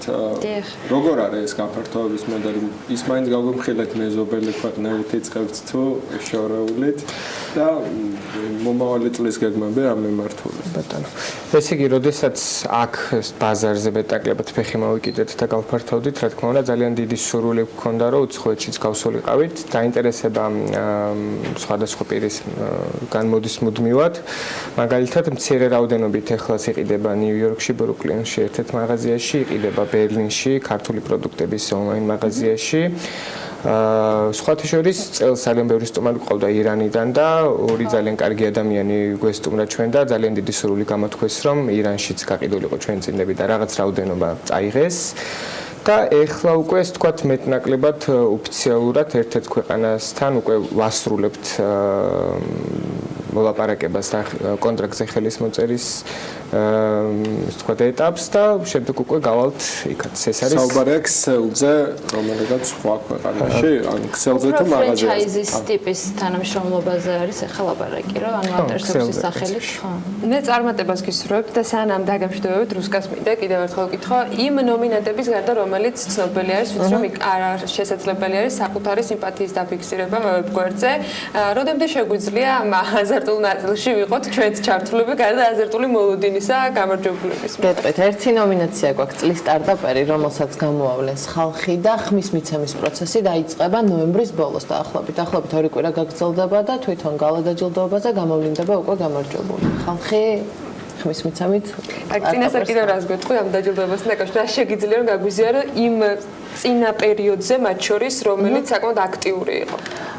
გეტყვით, ანუ უკვე დაახლოებით 1200 წევრამდე მაქვს, ანუ ამ ბიზნეს სოციუმის წევრები უკვე დაახლოებით 1200 კომპანია, შაშან 523 დარეგისტრირდა და წელს თითქმის ყველა ახალი იყო, ну რამდენიმეს გარდა 671 კომპანია იყო დარეგისტრირებული. თავიდან როცა უშვებდით ამ გააზიარე წარმატების ფოტოკამპანიას, ნამდვილად არ გვეგონა, რომ ესეთი გამოხმაურება ექნებოდა ამას, ესეთი ჩართულობა ამ ხალ რიცში ექნებოდა და ფაქტი და უკავშირი ის არის, რომ შემდგარ ბიზნესაც და დამწყებსაც უნდათ საკუთარ წარმატებაზე საუბარი და საკუთარი წარმატების და გაზიარების გამოცდილება. შემდეგ ნაბიჯებს დავაანონსებ და ვიტყვი, რომ ეხა გალა დაჯილდოებამდე იქნება ფინალისტების აქტიური მედია მხარდაჭერა. თითოეულ ფინალისტზე გადაიღებს TBC ბანკი და ჯეოსელი საიმიჯო ვიდეო რგოლს. ასევე 2 კვირით ადრე იქნება სტარტაპერის ხმის მიცემის პროცედურა და ეს პროცესი დაანონსდება, ხოლო დეკემბრის შუა რიცხვებში უკვე იქნება გალა დაჯილდოება. მერე გამარჯვებულების მედია კომპანია. GPS-ით დავიწყეთ, ალტერსოქსით ვასრულებთ დღევანდელ პარასკევის საქმიანი დილას. კიდევ ბევრ საინტერესო ისტორიას გაგიზიარებთ, წარმატების ისტორიებს, რომელთვისაც მადლობა TBC ბანკს და ჯეოსელს, რომ გვეძლევა საშუალება ასეთი ადამიანები ვიპოვოთ, გავიზიაროთ და თქვენც გაგიზიაროთ მათი ისტორიები. მადლობა თქვენ სტუმრობისთვის. ინტერვიუს ბოლოს თუ გინდათ წინდები გავუცვალოთ. ბატონო. დიდი მადლობა სტუდიაში მოწვევისთვის. მადლობა კიდევ ერთხელ. ასეთი იყო დღევანდელი საქმიანი დილა. მე ბედნიერ უქმეებს გისურვებთ, თუმცა იქამდე ბიზნეს მედია საქართველოს გადაცემები ისევ გააგრძელებენ თქვენთვის საინტერესო რესპონდენტების გაცნობას. სულ რამდენიმე წუთში გვანცალაღით და შემოგვიერთება ქალების ნარატივით და აუცილებლად უნდა დაელოდოთ დღევანდელ საქმის კურსს და საღამოს შემაჯამებელ მთავარ სიახლეებს ბიზნესსა და ეკონომიკაზე, ასე 22 საათსა და 45 წუთზე ისევ საქმის კურსის ეთერით. ბედნიერი უქმეები.